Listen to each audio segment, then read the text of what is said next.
Good evening and welcome to the program. Happy Thanksgiving to all my American viewers out there and anybody else who's celebrating. This is the Thanksgiving edition featuring the Canucks. That's right.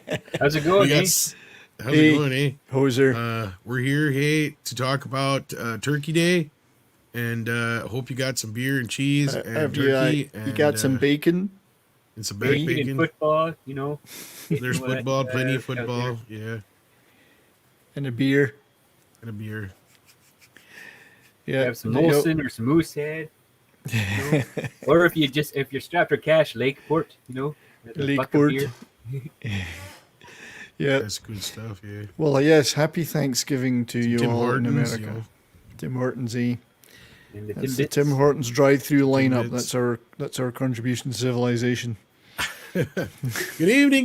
We got 70s rock fan here. How you doing, Brian? I'm doing very well, my friend. As I say, happy Thanksgiving to everyone in America. And in Canada, we're thankful the Black Friday sales extend to us too. So that's what we're thankful That's awesome. for. Yeah. And also joining us, of course, from the Great White North, Mr. Script Doctor himself, where it is quite cold where you are, you were saying before the show. Yeah, it's freezing right now. He's actually warmed up today here, so yeah. He's got his toque on right now. Yeah, I got a toque and a space heater going. And I see some of the folks calling out Mr. H. I was on Mr. H's stream earlier. Not quite enough to make a short film out of it or whatever, but and we have a Andy Masterson with us, who's sculpting away, it looks like. Oh, cool. Hello, everyone. Hey, Andy. Happy Thanksgiving. Happy Thanksgiving to you. Whoa, you're coming through a different mic, it sounds like. Ooh, hang on a second. Yeah. Like a camera mic or something or other. It's got like that old Vox effect when you had the old remote headsets for filming news broadcasts. You better? There we go. Yes, indeed. Oh, yeah. Wow, what are you working on there? Oh, now we can't hear you. No, we can't hear you. Can't What hear do we you, do but here? it's some guy with a thick mustache. Yeah. It looks like. It's a great looking head. It is. Drop out and come back in. Okay. He'll be back. Yeah. And while we're doing that, Eduardo Guerrera sends in 25 Mexican pesos, I believe that is. Or is that Mexican dollars? That's Mexican dollars. Sorry. Happy Thanksgiving, team, and greetings from Mexico City. Do you guys celebrate Thanksgiving down in Mexico? I can't remember. Nina says that she does with her friends. So Oh, there you go. Any Hey, better? a little bit better. Keep talking. Okay. Let me see if I can get this thing working better. Peter Piper picked a peck of Every pickled time I There you peppers. go. use this camera, it kind of gets wonky. That's all right. We can hear you now, though. That's all that matters. Okay. I like the eyes. Nice eyes. And those are the Interesting. bionic It's eyes. They working used to have away. in the $6 million man bionic eyes. Well, it's See, easier man. to get these little guys put in there instead of trying to make sure they're curved at the right angles and stuff. It's a little cheat. Huh. So you really put in eyeballs. Oh, yeah. Nice. Hot Toys makes this thing where you can actually take off the back of the head and you can change the position of the eyes. You can have them looking at different directions. Right. That's cool. I'm not that good yet. Oh, Yet. yet. So, Tom, my friend, did you have the traditional Thanksgiving dinner today? Pretty much. Yeah. I went Yeah. to the folks. We had turkey. We had taters. We had all that kind of business stuff. You Nice. know, I'm not a big stuffing fan, but I brought pies. They're bought from the store because I don't know how to bake. Good. Glad to hear. Glad to hear it, If mate. it's You not just an did, Italian pizza dish or something like that, then I don't you know. weren't at home with a bag of chips then. No, I didn't just show up with a bag of chips. No, it wasn't too bad. It was just the immediate fam, so it was kind of nice. Cool. Yeah, it's been a pretty uneventful day other than going on to Mr. H's for a while. And so, yeah, there wasn't a whole lot of news being Thanksgiving. There's been a lot of talk with the whole Johnny Depp thing, which honestly, I don't think he's signed on to anything yet. I think that was just a bunch of fugazi, but I could be wrong. But other than that, there was a little bit more Superman talk because Black Adam did hit streaming, as I said it would, on the 22nd. 2 days ago, so there's been more Superman discussion, but other than that, there really hasn't been a whole lot of new developments outside of the Disney, craziness. So, Indeed, very quiet day. I don't know what to make of the Johnny Depp Pirates thing though, because you can search for Johnny Depp Pirates of the Caribbean, and so you'll get one headline: he's returning. Next one, he's not returning. Next one, he's returning. Next one, he's not returning. I think that means nobody knows anything. I think so. Yeah. Honestly, if he was, I think we would have heard something, or they'd make some big announcement about it. Yeah, and if I was him, I'd make them sweat anyway. Oh yeah, Really make they them deserve sweat. to sweat. Yeah. I might consider it, but I'd make them sweat about it first. Yeah. But yeah, I mean, it does it. The thing is, Do it for $99 million and 1,000,000 alpacas. yeah, and a packet of M&Ms. And another island to go next to his All green. I don't know if he's. I mean, really, would he want to do it though? I mean, he's moved on. Yeah, here's the thing: is like with the Warner Brothers business. Yeah, I can see him never working with Warner Brothers again. Mm-hmm. Disney, on the other hand, with the whole pirates thing, like he is very attached to the Captain Jack Sparrow character. And I got to imagine that at some point, if they do decide to go forward with another one, it's one of those things where you really can't make one without him. I mean, you could, but it's not going to do anything. Well, It's just going to be one of those things, you know.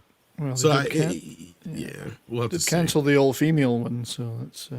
It did get canceled, but yeah, that's been done. I think that got canceled more or less when Amber lost her case, basically. Yeah.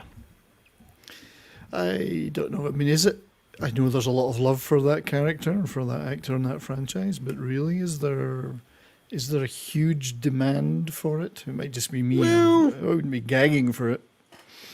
I mean, I think the last one didn't do that well, but it was in a bloated summer.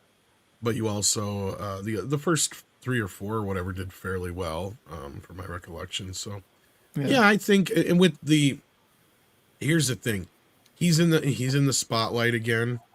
So if you were to put him in one and give him what he wanted and whatnot, I mean, it would most likely be one of the more, one of the biggest pirate movies, I bet, right now, if you did it right. I think it would have the anticipation factor for sure. I felt his performance in the latter ones was starting to get a little bit of a caricature of himself, though.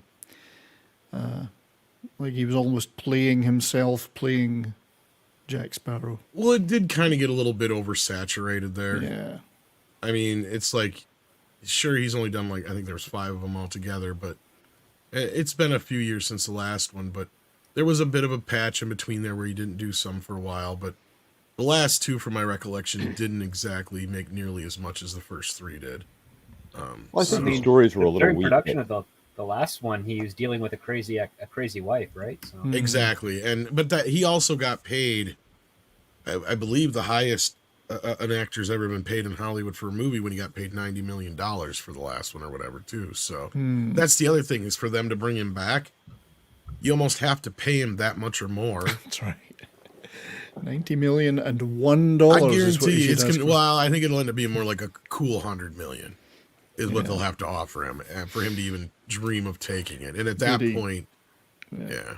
Did he get points on the gross in the last one as well? Then I wonder. Or just Being the that he money? got that big of a payday, I doubt it, but you never know. Yeah, I think it'd be wise Maybe to take after the they cash. actually, I mean, I doubt it was first dollar gross or whatever you call it, but I don't know. Nikki D says, happy Thanksgiving. If any of you were appointed CEO of Disney with similar power to Zaslav, what changes would you make, and who would you hire and fire? Oh, we'll start with you, Script Doctor. fire everybody but John Favreau. It's a good place to start. Yeah, and then assess what assets I have and start looking for people outside of the big 4 studios to help build new brands and refine and fix up what's going on with the existing stuff. It'll be a terrible year, 18 months at Disney, because it's all about repairing and building new infrastructures. So it would be very profitable, but hopefully once all that's settled, the next few things that come out would start showcasing and advertising to the rest of the world that Disney is a brand that you can trust for the family, and also kind of reinvigorate the Touchstone and Hollywood Pictures, the sub labels, so that you can do some more, non-family friendly content. Andy. First, you find out all those people that were like that producer they just talked about, who said they don't look for somebody who has an existing affection for the fans, the canon, I guess you would say. With like, we don't look to hire anyone who's read Marvel comics books. The first thing you do with Star Wars is you get George Lucas in on the thing, and like whatever you have to offer him, to say, like, we want your input, and find somebody who can be the Gary Kurtz, who can be someone. Yes, George has some great ideas, but George has to be kept on a little bit of a leash, because sometimes he makes Ewoks. But you have to start with, like, people that are going to appreciate your existing fan base, because that's where it all starts from. And if that doesn't create the momentum, then it's not going to pick it up. You look at all of these things, whenever they stick to the original formula, it always works. It's when they depart from it, and somebody gets, ooh, let's reimagine it. How about if you imagine it first? How about if you just translate it first, and then worry about reimagining it when the original doesn't work anymore? 70s. I think I'm pretty much in accordance with Script Doctor. There is very few people that I can think of that I would retain, other than perhaps Favreau. And with Favreau, I would say, do you want to run Lucasfilm? And do you want to make new Star Wars with the extended universe as canon, and retconning some of the more recent product, like the sequel trilogy? He may or may not want to do that, but if he did want to do it, I think he'd probably be a good guy to do that. I think I would consider getting John Lasseter back to Pixar, or indeed all Walt Disney Animation, as the head of that. Now, I know why he left, or was made to leave, but it's not stopped Skydance from hiring him. So, he might be the guy to sort out the animation side. And but beyond that, it's very hard to think of who you would bring in to run some of the other divisions. It would have to be people who did not have a history of ruining. Like, you don't want anybody like an Abrams, J.J. Abrams, or anybody like that near anything to do with reviving a studio like Disney. It would have to be none of those people. Nothing to do with those people. Other than that, I don't know who. I'd have to think about that. Yeah. I mean, Brett Ratner was mentioned, but yeah, I don't know about him. Just kidding. As far as I go, yeah, similarly to what Script was saying, only, yeah, basically the first week or two would be a bunch of interviews going, what is it you actually do here? And then once I get through all those people, my main goal would be, first of all, to get a creative and a production savvy person to head up each and every one of the divisions. Lucasfilm, Marvel, Pixar, animation, all the different big divisions. And then from there on out, just kind of, yeah, like Script said, it would be kind of like a tedious year or so, kind of getting things rolling. But once you kind of get the bowling pins set up and the alley kind of in order, like from there on out, you have those main divisions. You basically can hit every tentpole era with one of your divisions, right? So you kind of just sit down and say, okay, I can get, this kind of a movie for this time of the year, this, and this, get in line what we have, get people behind those projects that are clearly built for that. I mean, it's going to take some time and effort, but that's the thing. That's why people are like, why wasn't Chapek able to do anything? It's like that because you can't just fix this shit overnight. And when you're dealing with as much resistance as he was, it's nearly impossible. Well, So- Disney has a very different infrastructure Yeah. compared to Warner Brothers. That's the thing, Yes. right? That's another thing too. Yeah. So Yeah, And he was trying to Brothers- he was trying to restructure that infrastructure was the problem. Yeah. yeah, he basically got the board's approval until they saw where he was directing those terminations, and I guess they were like, "Hold on a second here." Yeah, the board at Disney is a different composition, and it seems Well, to not be just that. extremely powerful as well.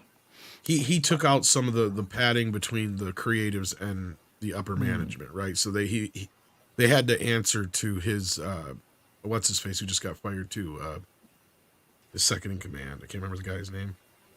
But basically the creative people would have to answer to them in distribution and answer for why certain things weren't making money and things of that sort. So they didn't like that. They didn't like that part of it, and they liked being able to just spend willy-nilly. That's kind of like what Warner Brothers was doing for the longest time. But no, it would be it's not the kind of job I'd really wish on anybody.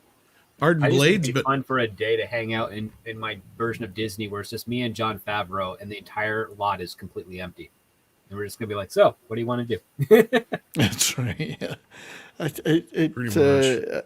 It really does need that level of cleansing. And I think the first question that should be asked of anybody that's getting hired for a senior position is, how do you feel about the canon and the past of some of our most respected IPs? If the answer is, oh, I want to tear all that down, then so you're not hired. Exactly. Yeah. Mr. Buttcrack Media has been a member for 6 months at the minimum effort puppy level. Thank you for that. And Arden Blade has been a member for a month and sends in a member chat and says, "Happy Thanksgiving. I'm grateful for all of the entertainment and joy Midnight's Edge has shared with me over the past couple of years." Thank you so much for that, Arden. We appreciate your support. And we got Waltman here who says, "This Thanksgiving is steak and turkey at my place." Ooh, steak sounds good. Ooh. That's the thing, is I think you can almost turn just about anything into a Thanksgiving kind of. You get enough Yeah, of so- ground beef, you can make it look like a turkey. Oh, yeah. Well, it's not even that so much as just like, this year we're going to do this, like You have to hold that ground beef together with bacon, though. bacon is It has to good. be You don't wrapped have in to, it's just bacon. encouraged that you include bacon in the product. Yeah. Bacon makes everything better. That is pretty much a proven scientific fact. So that we cannot argue. But it helps you to shape the material within. if And it it's- helps you shit out here.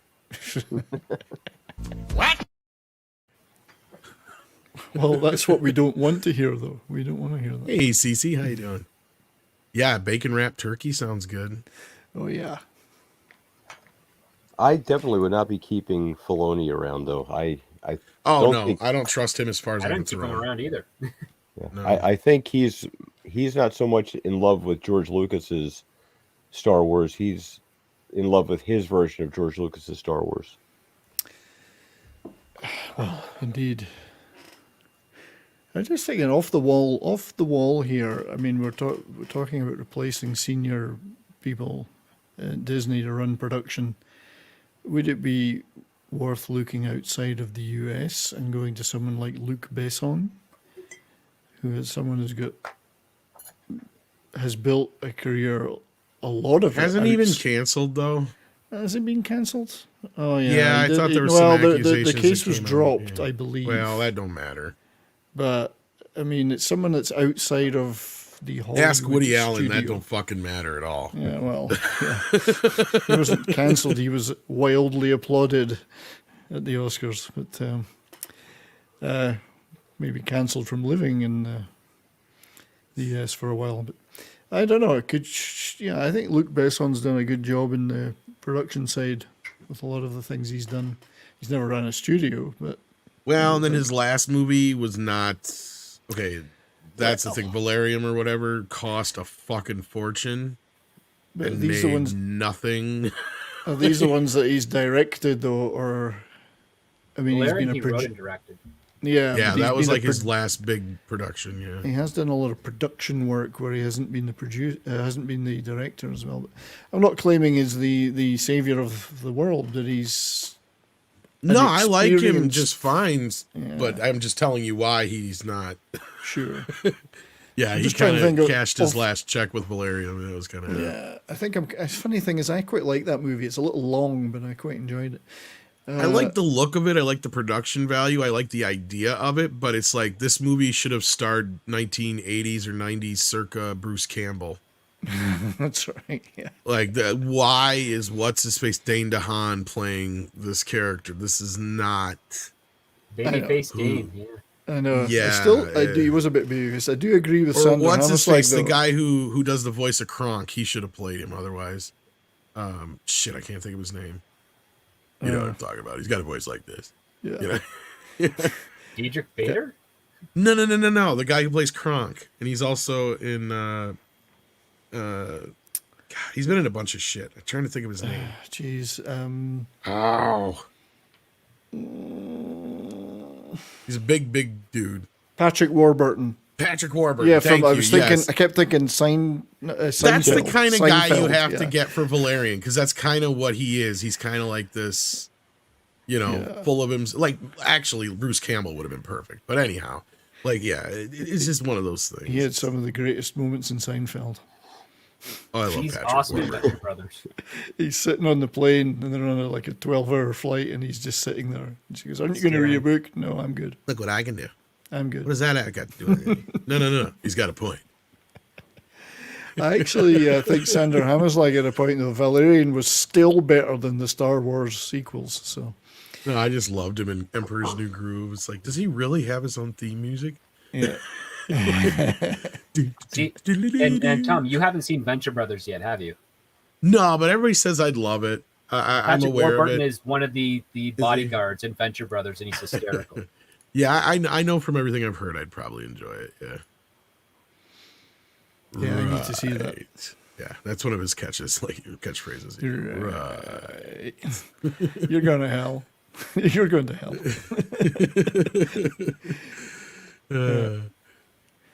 But no, that's the kind of character Valerian should have been. Instead, they got Dane DeHaan or whatever, and it's like, He was a weak point in it. I have to because say, what's her you're right. face as the chick was fine. She was the sorceress chick in Suicide Cara Squad. Delevingne. Cara Delevingne. Oh, yeah, yeah, she was she fine. was terrible Yeah. actress. Terrible actress, but she did what she was supposed to do. She's just supposed to be there and look good. Really, I mean, that's kind of what she's supposed to do. I mean, she's there. Yeah, she did look pretty good. I'll give her that. A lot of costumes to give her a shape did help. Yeah, Yeah, she's a former model. She doesn't have much of a. you must not like her too much. It did have Ethan I Hawke. like her fine. It's just I'm not a fan of anorexia in women. I think it's bad. Well, she's the one they slimmed down on Suicide Squad in the CGI. Yeah. I don't think so. There's nothing much for her to slim down. It did have Ethan Hawke and Clive Owen, though, two of my favorite Unless they actors. slim down her stunt double. It's like, I still think that that somebody like that might make a great choice as a head of whatever part of. I'll give him Fox or 20th Century Studios or whatever they're calling it now. Something like that. Because he's not infected with Hollywood, so. Because if they're from the Hollywood system and they've got that particular zip code, then they're all going to be thinking the same way. All right. She was digitally slimmed down. And basically she looked like a skeleton then. They made her waist thinner and her belly thinner. Because, I mean, Script's right. She doesn't have much for curves in that right. respect. But, like, Yeah. Well, she was cute enough in Valerian. she's a lesbian. She wouldn't want you. Well, I mean, apparently if you're Sean Connery and Goldfinger, that's something you I can... don't think it fucking matters. Yes, I think you can impact that. My charms will change you. I think I can make an impact here. Yes, absolutely. And deleted scenes was right. Rutger Hauer was in it too. Rutger Hauer. Yeah, Rutger Hauer. he did one day just reading a monologue. Indeed, yeah. He should have been the lead. Should have. Oh god, you Yeah. would have done him as Valerian like in his older years. That would have been fun to watch. That would have been awesome. Yeah, he'd have been more in line. Like that's the thing. He's not some. They tried to make him out to be like some noir detective / mixed with some like Mercenary. cocky cop, Yeah. and it's like that's not what. Because Andre made us read a bunch of the comics before we came out because he's like, I'm a huge fan and I'm very excited for this film and blah blah blah. So he made us read a bunch of these comics, and I'm like, yeah, okay, I get it, right? Like, Did you get the impression that Dane DeHaan was one of these things that they were trying, one of these people that were trying to make happen? yes, He's Yeah. going to be popping up and everything. he's not a bad actor in the right roles, but that's just it. He's like, we've already got one, right? Like he is just like another, Michael Cera or Oh Well, yeah. he's yeah. kind of he's got the youthfulness of Michael Cera, but he's got talent. But he has the same voice as Grant Gustin. yeah, he's like one of those scrawny, he squirrely doesn't guys, have- basically. Yeah, The distinctions he has pigeonholes him into roles of like mad scientist or supporting The best creepy friend kid. loser Creepy guy. kid, yeah. Creepy kid. Yeah, he's a young dude, but he has such a receding hairline. I feel really bad for him on that. he's an oddball. Like, and I don't mean that in like any weird, mean way, but it's just like he has not quite found his footing. He's. I think you're right in a sense. Like they're trying to make him a leading man when it's like, no, this guy is not your leading man guy. He He's could be for like Broadway and stage. Maybe for that, yeah. But I'm talking about But like in as far films, as like in films, no, he's like your secondary or your one of your, like a villain Supportings or villains. supporting or villain. Yeah, he's not leading man material.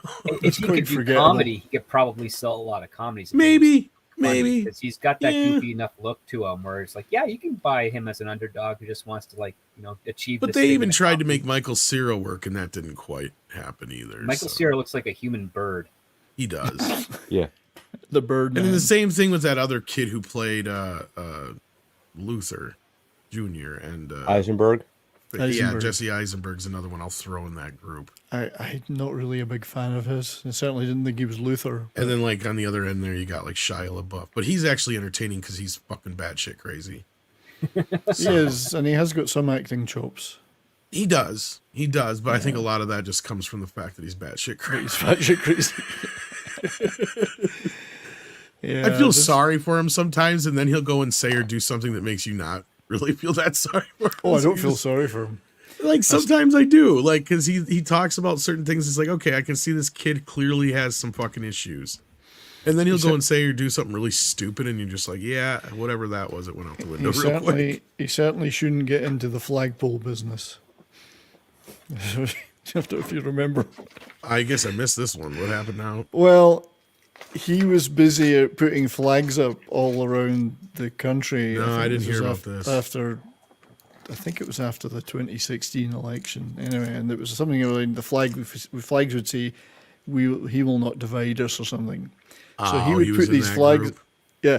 So he'd put these flags up, and I think 4chan would track them down and steal them. And the last one that he put was in some remote place that he thought nobody would find. And they somebody figured out from the star pattern above it with a photograph that was taken looking up at it where it was, and they found it. Based on the star position in the night sky. That's right, yeah. They found it and stole it.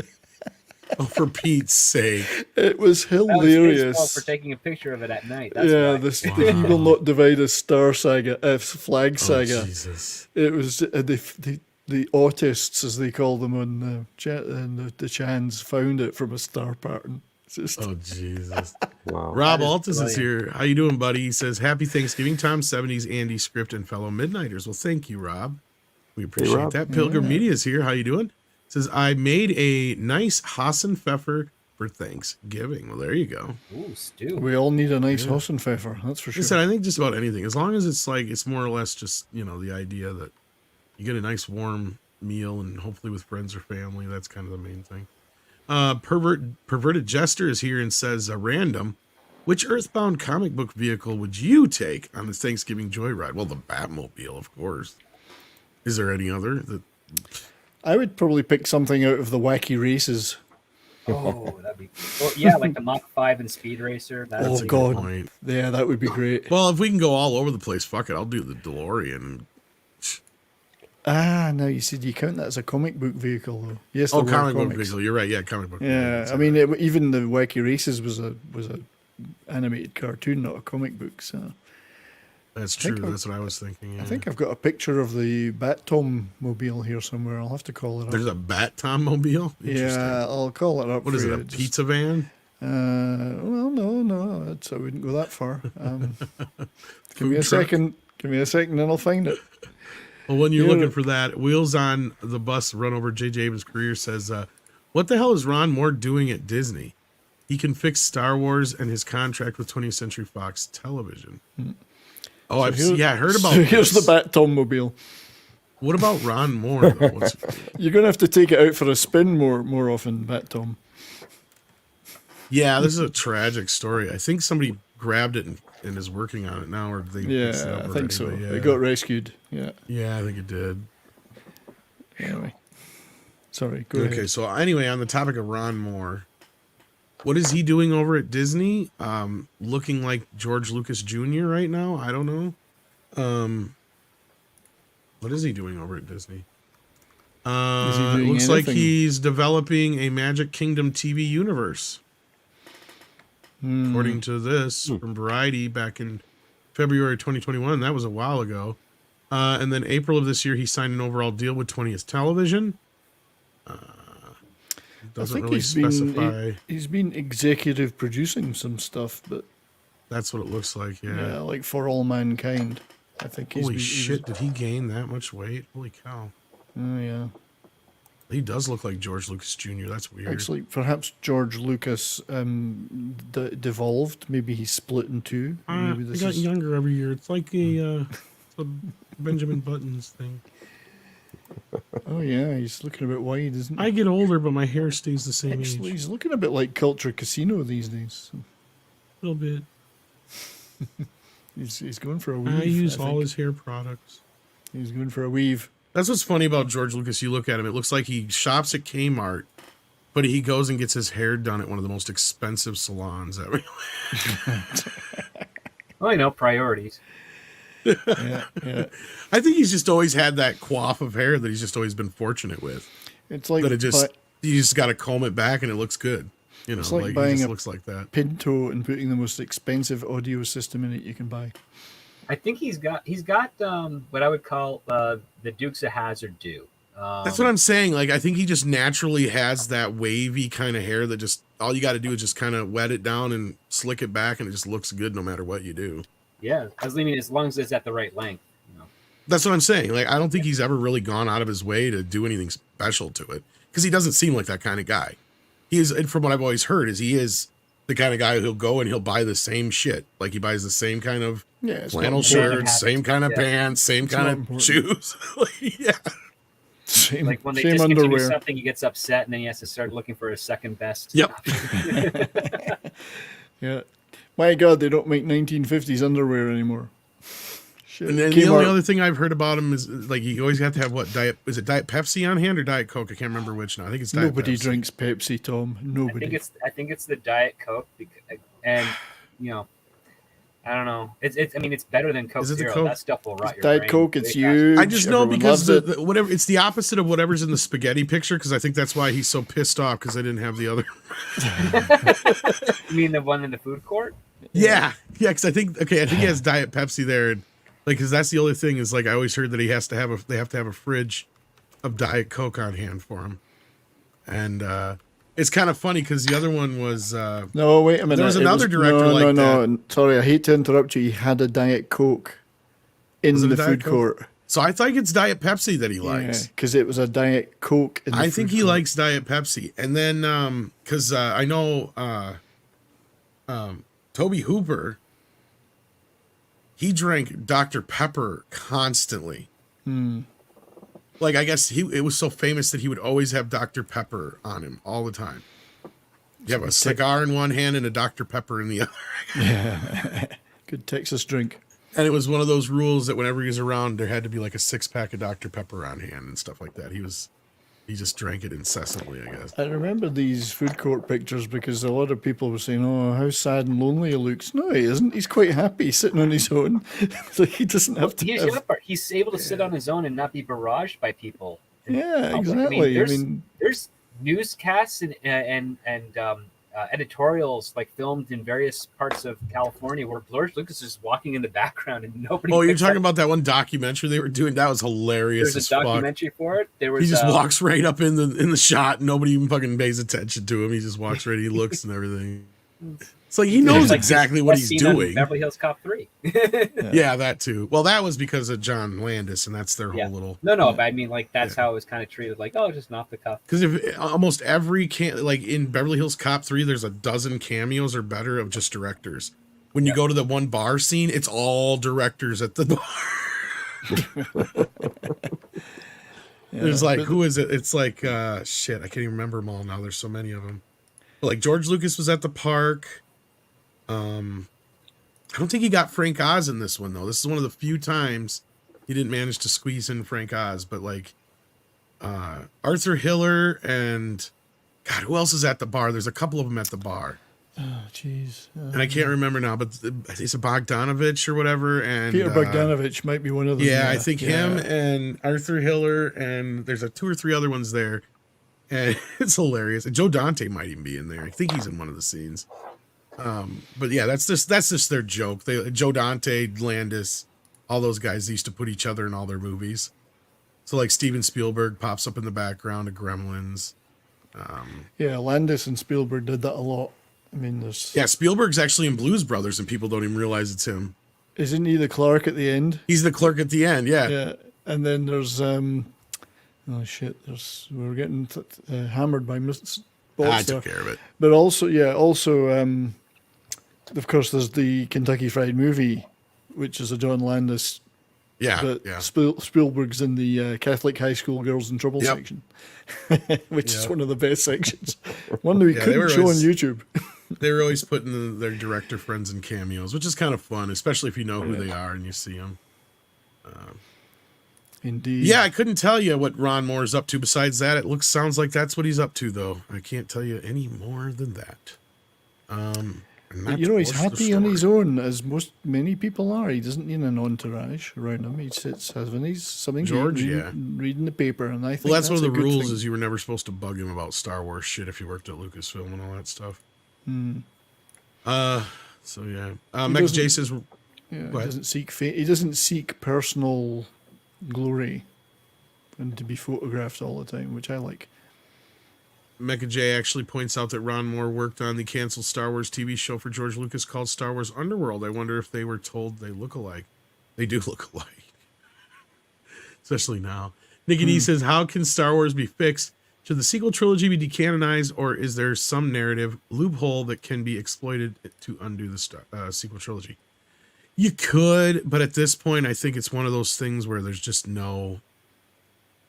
I don't know if there's really any fixing the sequel trilogy. You can go forward and do other things. Like I think Mandalorian proved that you could do things in this universe and people would watch and still be interested, and could be good stuff. The problem with Star Wars compared to some other IPs is it's only in one timeline so far. So they have to deal with that factor. Other than that, I don't know. I mean, I would say never, but I think Andre's right when he says that Star Wars will never reach the heights it did before. What do you guys think? Nope, especially not where it's at. I mean, unless they have like a regime or proprietary change where somebody else picks up the IP. I don't see anyone at Disney. I think their infrastructure is so corrupted to the point where it's too corporate. All they do is like it's product. It's not like making quality. There's no artistic vision in it. And until somebody comes along and says they actually want to make good Star Wars again, I think it would have to change hands to somebody who wants to really do it right. Yeah, and even there, the level of apathy that now exists, it would take an awful lot to revive it. There'd have to be some serious messages put out around retconning some of the atrocities that have occurred in recent years.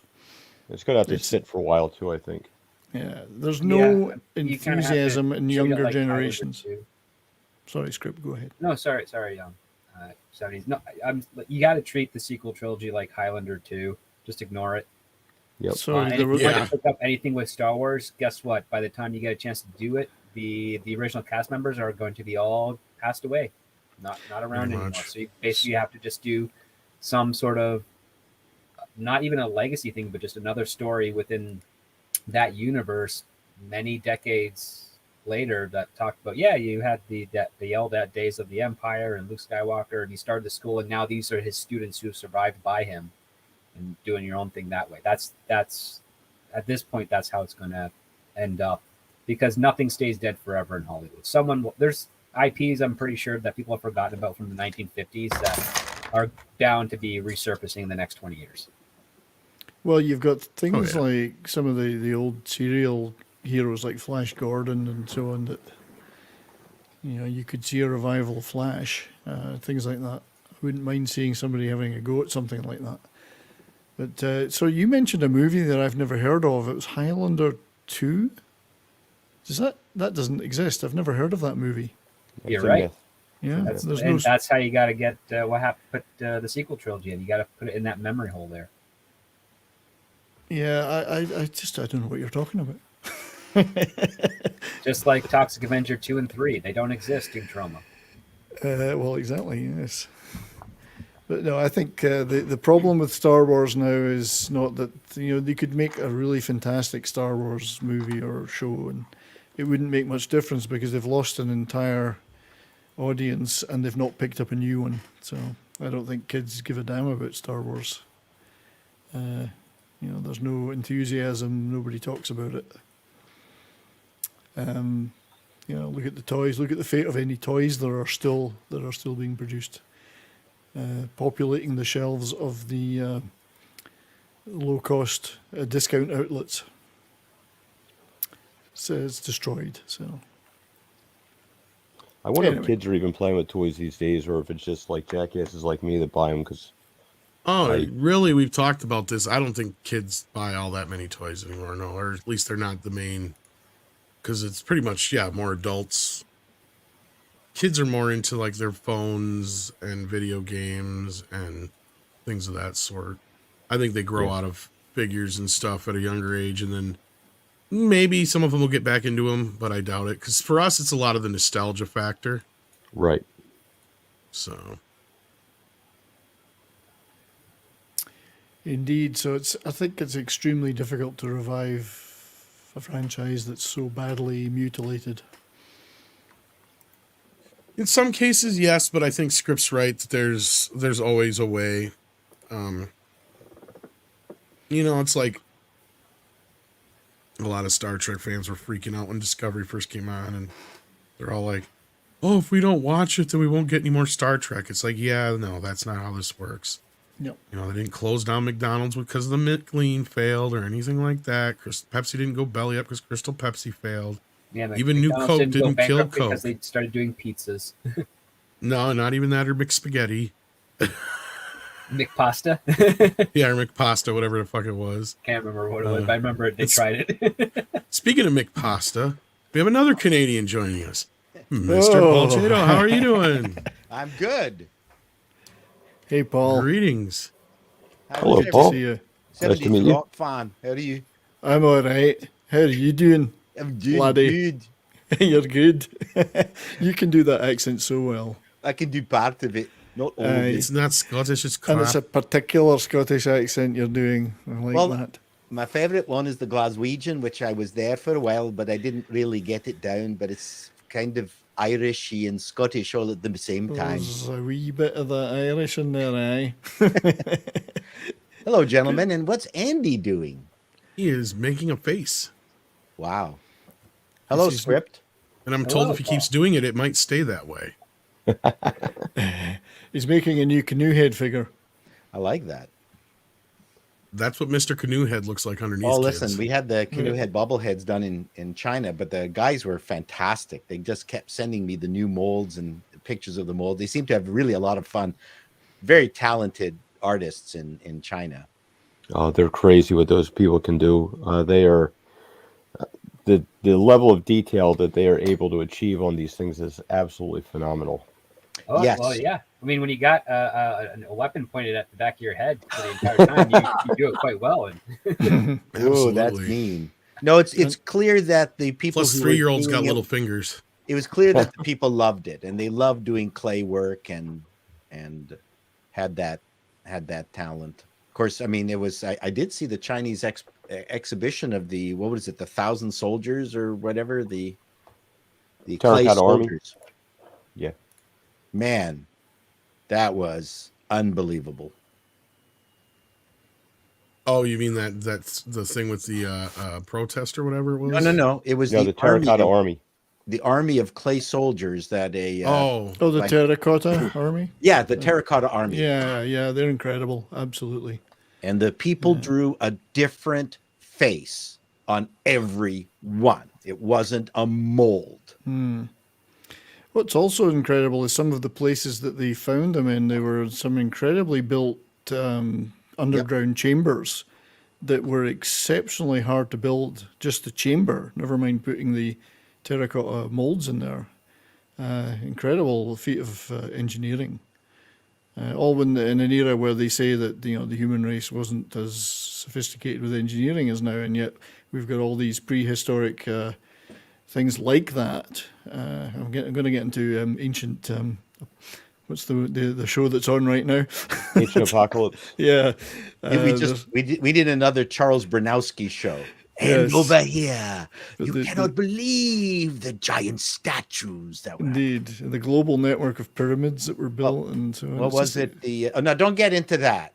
The global network of. Well, they are. They're all over the place. Yes, they are, but it's not an Eric von Daniken story. Now. No, and I'm not. I'm Mean not. that. No, I'm not implying that, Paul. I'm saying that they had more engineering skill than we Oh, give them okay. credit for.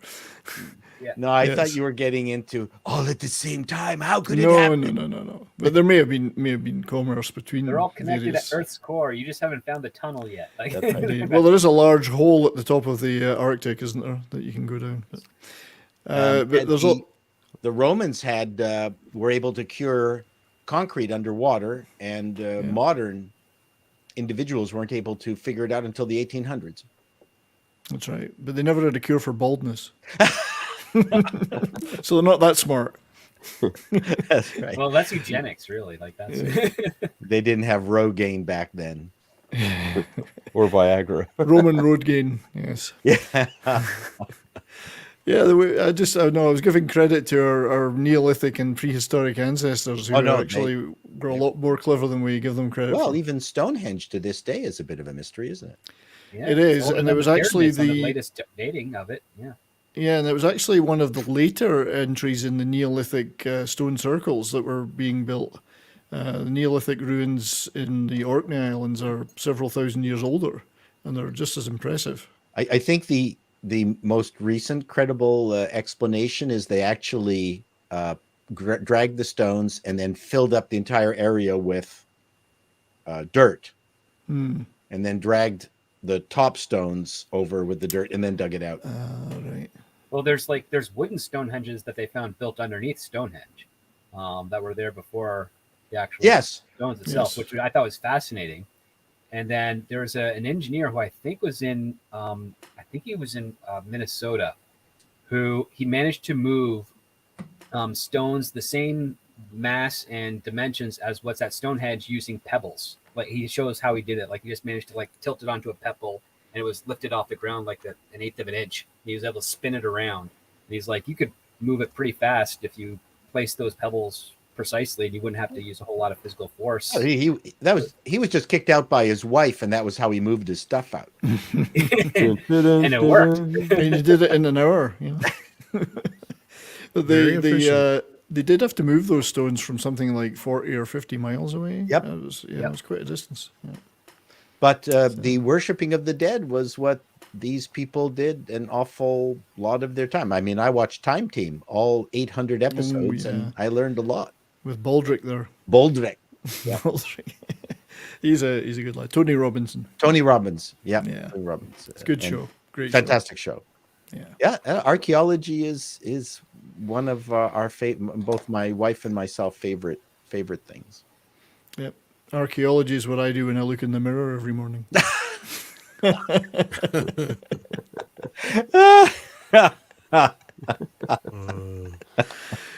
I thought You that'd be find every day. anthropology. It's well, it's ancient anthropology, not cultural. The jokes are flying. They are. So what happens when you get a bunch of Canadians together? It's true. We're from the colony. Aye, Well, a lot of our humor is based on the British influence. it is. They British effluence, yes. Yes. We have more respect for our stand-ups over here in North America than you do in UK, though. Yeah, you kind of get a bit more. Yeah, they're pretty vicious. They can be vicious, but fair. Vicious, but sounds like a Monty Python sketch. It is. It's a Monty Python. It was the oh god, what was the mob which one? the Mob Brothers their Oh spoof yes, sketch they did about the Cray twins, but it was the whatever. And, yeah, he was vicious but fair. the fair. He nailed me head to the floor. Then we had a coffee table. And I deserved it. Dinsdale, that was it. Duggan Yeah, the Dinsdale Piranha. Duggan Dinsdale Bronner Piranha. brothers. That's right. Now Yeah, it's they were twins. Doug was born 2 weeks before Dinsdale, even though they were twins. Sorry, they we- were vicious. Yeah, Oh, we they could we could do Monty Python all day, I'm sure, Paul. We could. Our weapon is fear. Fear and surprise. and Two surprise. chief weapons. Fear and surprise. And the ruthless dedicated to the I- compulsory three weapon. Shut up, Colonel Biggles. You will have to Hand read me it. the comfy cushion. Cardinal Biggles, you will have to say it. Or what? Our fear, our weapon. Is that?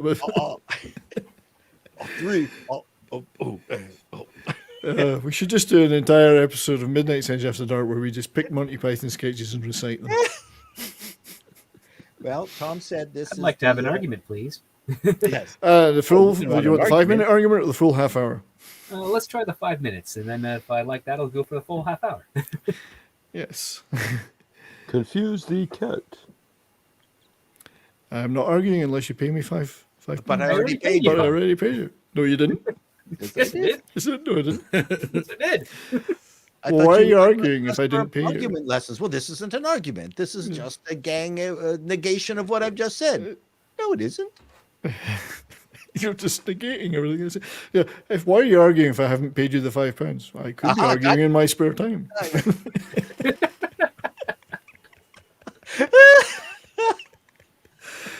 Classic.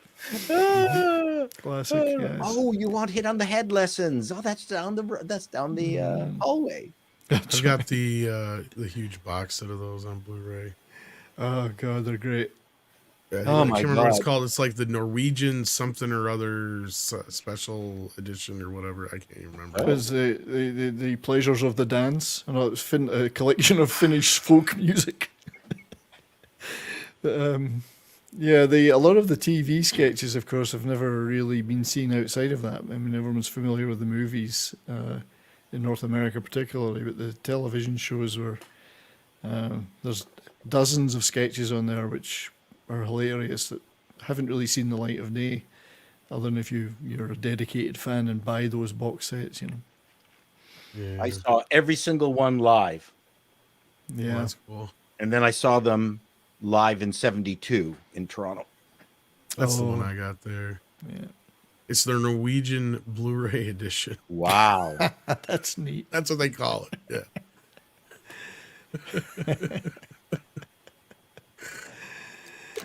Yes. Looks like there's a. What's that on top of the television? Hey, It looks like a Clubby happened to penguin. make it. Hey, I, Clubby. I've been handed now with Americans and Canadians. Oh man, so sorry to be late. Sorry to be Great so Doctor late. Who show last night, Clubby. Great show last night. Thank you. Well, thank you. I just realized I Yes. left my avatar that way. Appreciate Yes, it, I- buddy. I had a lot of fun doing it. I love the show. I totally disagree with your top three, but I love the show. Well, I just now hate you for disagreeing with me because that's the way we do things in 2022, right? Apparently, You yes, I'm a disagree with me, You're hater. a bad person. We can no Oh, longer yeah. be friends. That's right. You are evil. I disagree with me too. If it makes you feel any better. Yeah, these things oops. change, don't they? We lost Andy.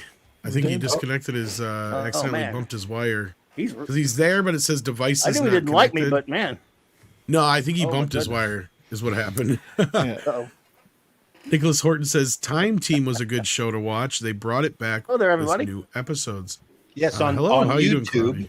and they did 2 digs and then suddenly stopped. So I don't know what's going on. Maybe they didn't get the funding that they anticipated, or Or YouTube. they got Rained. demonetized. No, it rained. Yes. Oh, Yes. how was your Thanksgiving, Klobby? Oh, wonderful, wonderful. Just got back, had a lot to, a lot of big old family meeting as usual, and I had to take care of the folks. Cleaning up and all that stuff was even fun. It was that good. That much food. I am in a turkey coma like everyone else. Gobble, gobble. As they call it. Jack White It was says, wonderful. anyone heard anything about Criminal Minds revival series on Paramount Plus? No, I heard it advertised earlier at my mom's when I was at dinner, but that's all I'd heard about it. I'm not aware of it otherwise. Anybody else? Criminal Minds revival series? Nope, never heard of that. I have not. Hello, everybody out there in the chat saying hi to me. Hi back. Good to see you all. Happy Thanksgiving, my friends. Yes, I mean, indeed. I wouldn't be surprised though because they revive everything. Yeah. There's nothing left unrevived. When are they going to revive Monty Python in the Department of Funny Yes. Walks, Pilgrim Media? No.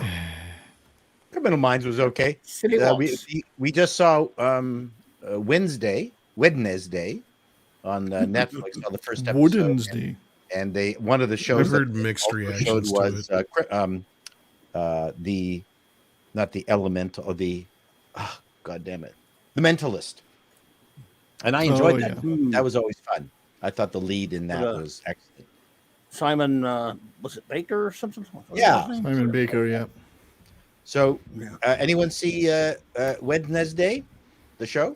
Not No, yet. I've heard some mixed reactions to it. I've heard both good and bad. I think Paulie enjoyed it quite a bit, but some other people weren't as on board with it. What about you? What'd you feel about it?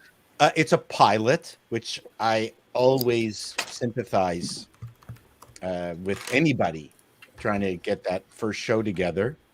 And it's got difficult moments, but overall, I turned to my wife and she said, "Yes, I'll watch the next one," which is really That's- the whole point. Yeah. That's what a pilot's for, right? Yeah, it uses a lot of juxtaposition humor, which gets tiresome. I mean, you can only do so much. Something unusual happens, and then Wednesday, is nonplussed. Well, that's fine by me. I don't care how many people die. I mean, that kind of thing, right? Oh, I got you. Yes.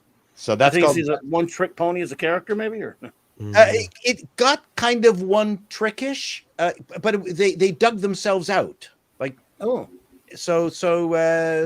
again, there was a lot to set up. You had all the different characters, all the boys in her life, all her roommate, and what's the roommate's problem. And by the end of the show, they pretty much got everything down that you're going to go, okay, I get what's going on. I'm looking forward to seeing how everybody's lives now move forward.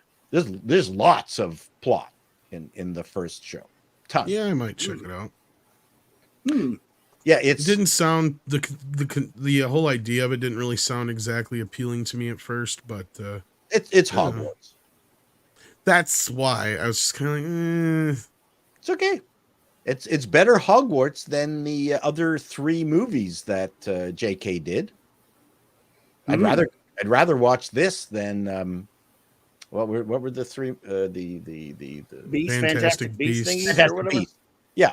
Yeah. I'd rather watch this. This is pretty good. The lead, the girl, is fantastic. Nicholas Horton also points out part 2. It was confirmed by executive producer Time Team will return in 2023 with more specials and episodes. Excellent. There you go. Cool.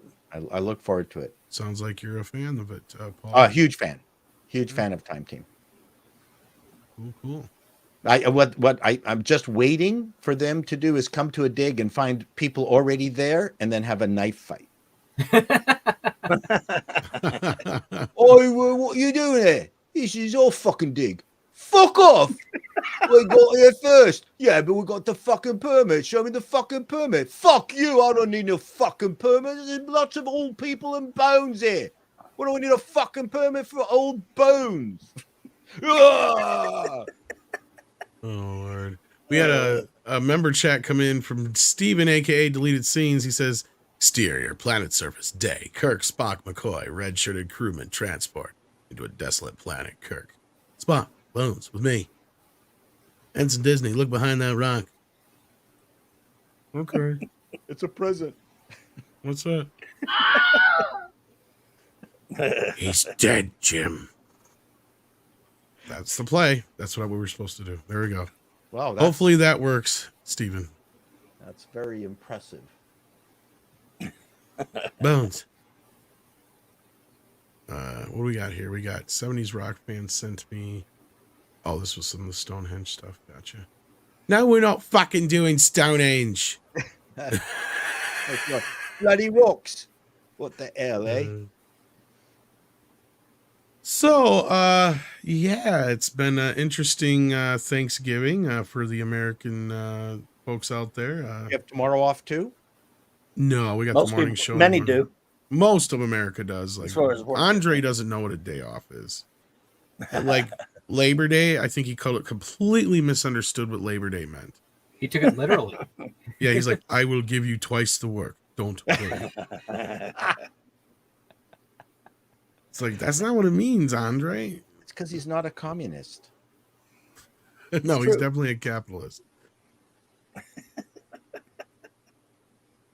He is a taskmaster at that too, but Well, you know, He- this capitalist communist thing is there's a fine line because there's an awful lot of people who are communists with a ton of money who seem to tell everybody Yeah. how they should live more frugally and give more to the poor. I was Yes. in the UK when a bunch of the migrants were coming in. Lily Allen and a bunch of her ilk who live in mansions in the UK were complaining how the UK were not treating the migrants well. And some reporter asked, "So, how many migrants are you putting up in your mansion?" And she Yeah. just shut up. Yeah, Benedict Cumberbatch was another one doing that, and everyone said the same thing to him. Did they?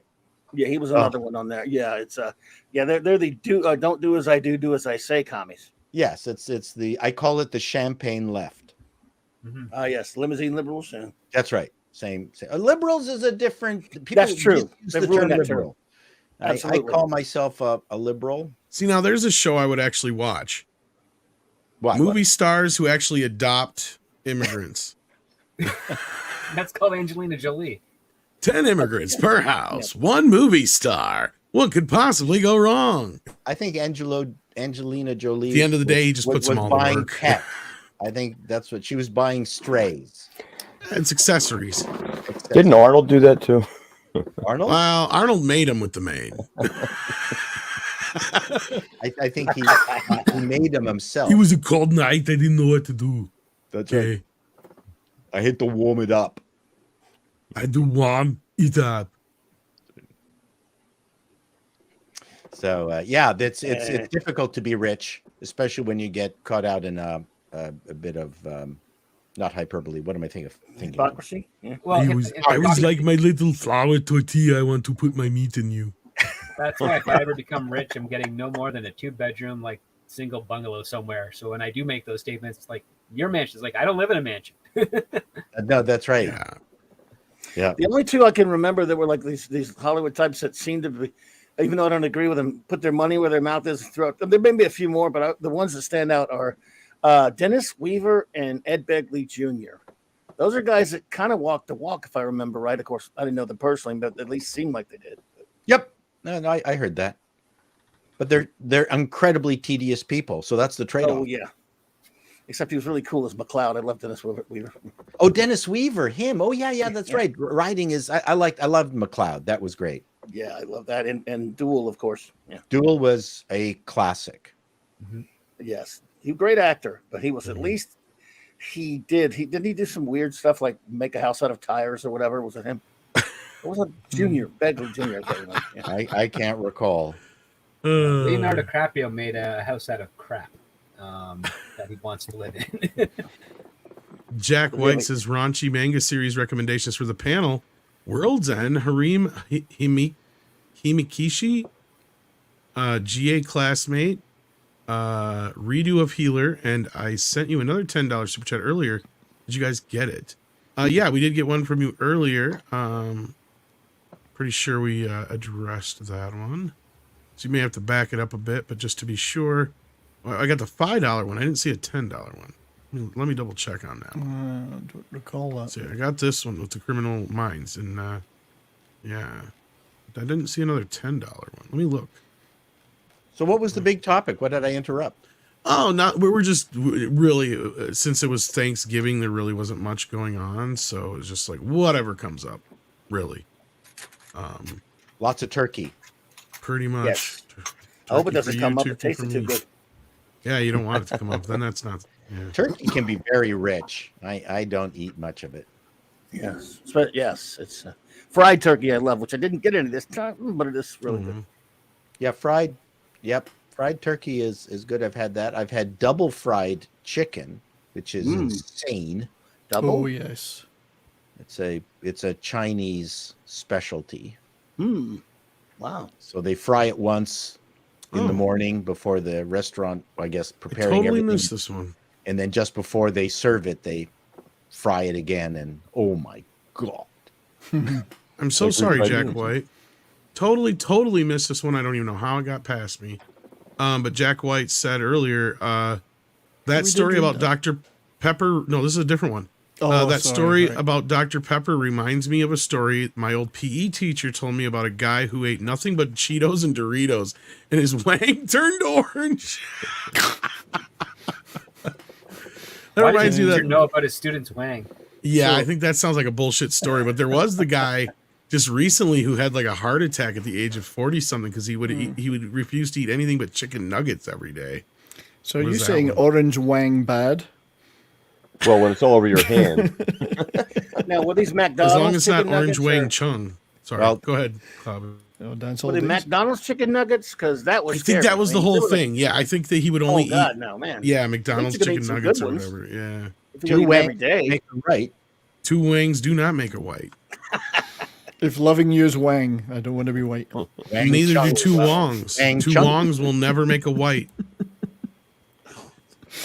Jack White, though, is here, speaking of whites, and says the easiest way to tell between a liberal and a leftist is if the person you're talking to says the personal is political or everything is political, then you're dealing with the leftist. Oh, yeah. Yeah, Say that was the- just an antiquated term. Libertine liberals one I just picked up. I didn't mean leftist because liberalism Well, has that's been not- mischaracterized. Yeah. That's not accurate because you're conflating politics with party politics. That's the thing. Yes. Political is just a difference of opinions, and then you have party politics, which is groupthink difference of opinions. Right. So, no, that's actually very abstract, obtuse for take Yeah. on that. But I mean, I understand where you get coming from there. ActionCom says, Chato, when did people stop using the word turkey as an insult? Freeze, turkey. Who you calling turkey? Turkey? Yeah, don't know. We should bring it back. The That was a 70s. very 70s kind of, Hey, Oh, look, that's- slang. I've never said that. like you jive, turkey. I think he's Yeah, quoting no, a Rockford episode where the guy said, "Freeze, turkey." Hector Elizondo. Sorry, go ahead. When was the last time anyone referred to the police as 5-0? It's been a while. At least the 90s, early Yeah, the 2000s. remake, not the remake, just since only the 5-0. the original 5-0 show with Jack Lord. thanks to yes. Twitter, pretty much all insults don't hit their mark anymore. It's no Never. fun. But speaking of turkey, 70's got to leave and he's got to go eat some dinner. The I do. wife he's calling Dude, him. haven't you already eaten? No, well, I've had first. He's Canadian. I've had first dinner. I got a not? second Oh, dinner okay. now. And then He's snacks. Scottish And then Canadian. third dinner later, and then supper. So I got to go out and get into Lord. the Tim Hortons drive-through lineup. It takes a couple of hours to get through, so I got to go now. Oh, But You're not in Canada. yes, I am. You are. Yes. That's what I said earlier when you Paul, guys were here. You've only been Yeah. on my show about 3 times, and you didn't know that. That's when Klobby showed up. That's why I said we're now equal. We got 3 Canadians and 3 Americans. Where are you holed up? Well, I'm now in Alberta. I was in BC till recently, but I'm now in Alberta.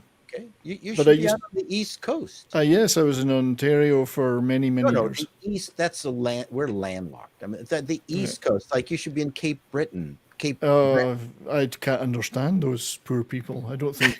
What do they speak? It's Acadian and something else. And what's this half-hour time zone difference they've got? I No, don't that's in Newfoundland, know. All right, Yeah. Newfies. not in Cape Breton. Yay. No, I'm happy enough here. Further I away. did not know that. Indeed, I'm a Canadian citizen, my friend. So, How long have you been here? 20 years. Yeah, Wow. 20 years, yeah. I'm married to a Canadian. So That's what brought you here. that's Yeah, he right, married yeah. into it. I escaped from the hellhole that is the UK. So, Yeah, UK is having a rough time. indeed. But yes, that's why that's why I do shows about hockey, and I do, and I know all the That's where you Canadian. got the toque or the toque, depending on where you're toque. from. Yeah, I got a toque. I was Yeah. I was asking Strip Doctor earlier if he had his toque on, and he said yes. So, I do. that's why Strange Brew is one of my favorite movies. It's a Fine. fine movie. But yes, thanks for having me, Tom. And Where's my beer? yeah, I hope the No and, plug. I hope the Well, rest of Blank you. is the dad. Thanks for the update there, 70s. Yeah, rock no fan. problem. Yeah, You that's take why, care of yourself, man. All right, buddy. Yeah, will Good do. to see you, man. Yeah, see you all 70s. soon, and See you. everybody enjoy the rest of your day. Cheers. Take Yes, care. sir. And then we got Jack White again, who says the easiest. Oh, we got this one. So we got this one. The Walt Man says, does the panel know the song "Life at Outpost" by Scat Brothers? I do not. Music video that Australian made hilarious. Never heard of it. No. Life at the Outpost. No, sir. Scat Brothers sounds interesting too. Jack White sends in another $20. Thank you, Jack. Says because the classic liberal view of politics is that there is a line that ensures that when you get home from school or work, that you will be able to have a private life and not have to think about politics. Yeah. Generally speaking, yeah. There And then he was this says- old saying that we got in high school, which is actually quite apt because only people remember the first half. They don't remember the second half, which is that it's quite funny because it's the first half is that the government does for the people what the people can't do for themselves, but the second half is but the people can do a lot, so the government doesn't have to do much, and was the back and forth. Right. And really, I think it was like the origin came to it first, like unifying together to fight against tyranny was like one of the things involved. That again, we're dealing with something happened 25 years ago when I was taught this. But yeah, I like that phrase. I just don't like it when people just forget the second part of it because it's like, no, you're not supposed to sacrifice all your liberties to a government.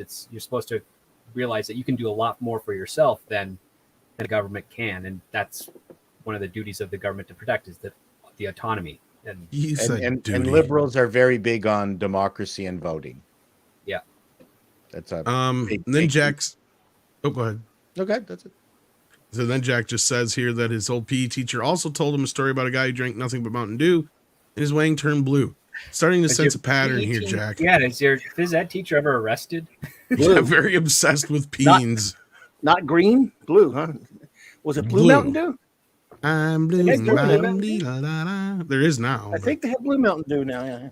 it's probably like the that's same old. thing when you eat Not something back then, blue and though. it turns your shit green and whatnot. It's like it's just the weird way that the colors interact with your body. Now we have different Mountain Dew in Canada. Ours does not have caffeine. Yours does in the United States. Really?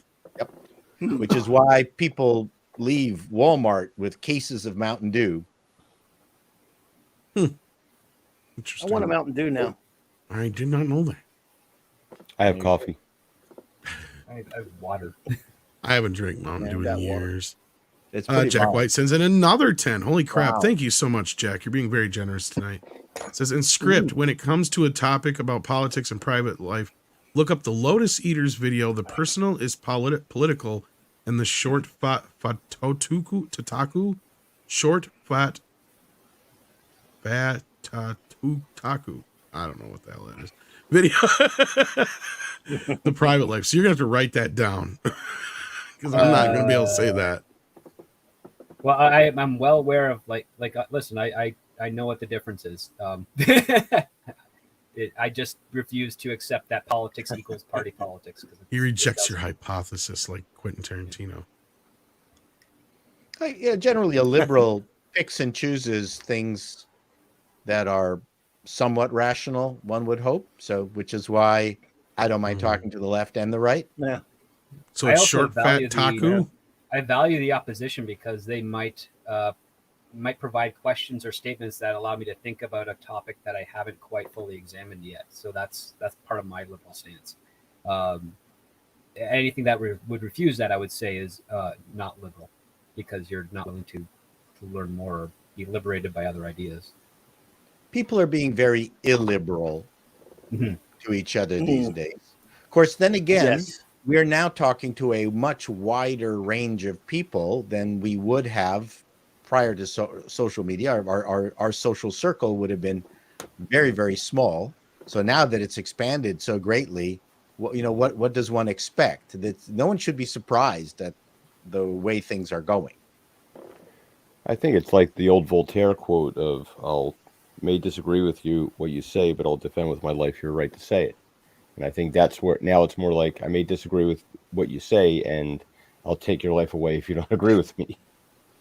Yeah, and it's because I'm a comedian and satirist and anarchist. I'm slowly formulating. It's very interesting how left, right, middle, and it's really difficult even to just generalize. That's a problem too, because there's just everything is so can be chopped up into such unique and interesting groups. For the most part, the one rule that I have found, it's not the topic that people are defending, it's their commitment to the topic. Yeah, So that's what's kind of messed up. That's where their emotion is tied up. So I try to find their commitment. And so when something comes up, a topic that is controversial, I'll ask them, are you allowed to change your mind? And is your group give you permission to change your mind? Mm. And it's usually my first question. Generally, no one answers that. Wow. So I ask a lot of questions as opposed to just blurting out my thoughts if I can help it. And if it's a educated person, someone with an interesting CV, I always start off by saying, based on your bio, clearly you are capable of discerning multiple interests. And so then I'll ask my question, which disarms them. So I'm kind of nasty. Yeah, I know. It's again finding out a person's commitment to the topic, is whether it's Palestine versus Israel versus whatever, or vax, anti-vax, Trump, not Trump. I've met a lot of GOPers who believe that what Trump, his policies, they agree with 100%, but they've had a falling out now of him as a personality. Mm-hmm. Yeah. Jack. Oh, go ahead, Bobby. No. I'm just agreeing with Paul there. So I mean, there's just so many. If you don't ask the questions, then you won't find absolutely nuances of where they are in the spectrum of their political spectrum. Yes, sir. Well, I think it's the laziness that has encompassed society. The attention span is so short that like everybody wants to be able to boil things down into like one quick sentence. That's why they have these labels that they attach to you. Correct. You disagree, you're automatically this. That way it frees me from the responsibility of having to think about it. Now I can just label you and I don't have to talk to you or think about my own position because you're a duty head. Well, that's why they turn around and yell Yahtzee at you all day long. Well, I mean, today I was just trying to ask some questions, and one person just blurted out, "You're a transphobic bigot that is clearly from a quick glance at your timeline. I'm not going to engage with you, bot." Huh? I'm a transphobic. Really? Where did you get? Where did you get that? And then I responded to her, "Well, and you're a Jew hater."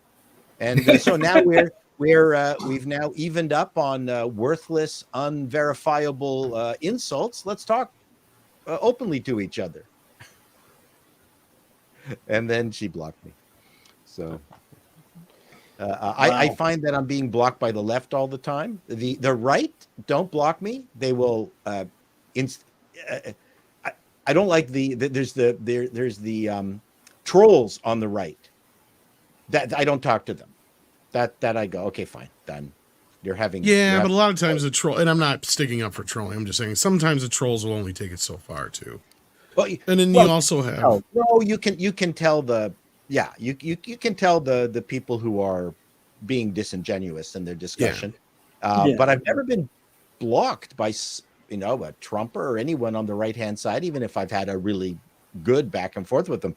But on the left, and I'm a lefty, I'm constantly blocked by the left because they can't stand my Socratic method. Paul, I was raised extreme left, and I was lefty for a lot of years, and then the left just kind of left me. And I'm not even a Trump fan or anything. I know what you mean. Oh yeah, but like I remember reading because people used to ask because people asked me one time what I thought John Waters would feel about this stuff, and he actually answered it. So I actually have the answer now, and he basically said, "He goes, the funny thing is that there was the right that kept trying to silence me back in the day, and now it'd be the left." Yeah, no, that's true. That's true. The main thing that seems to have my ex friends, I accuse them of having woke appeasement syndrome. Wow. Yes.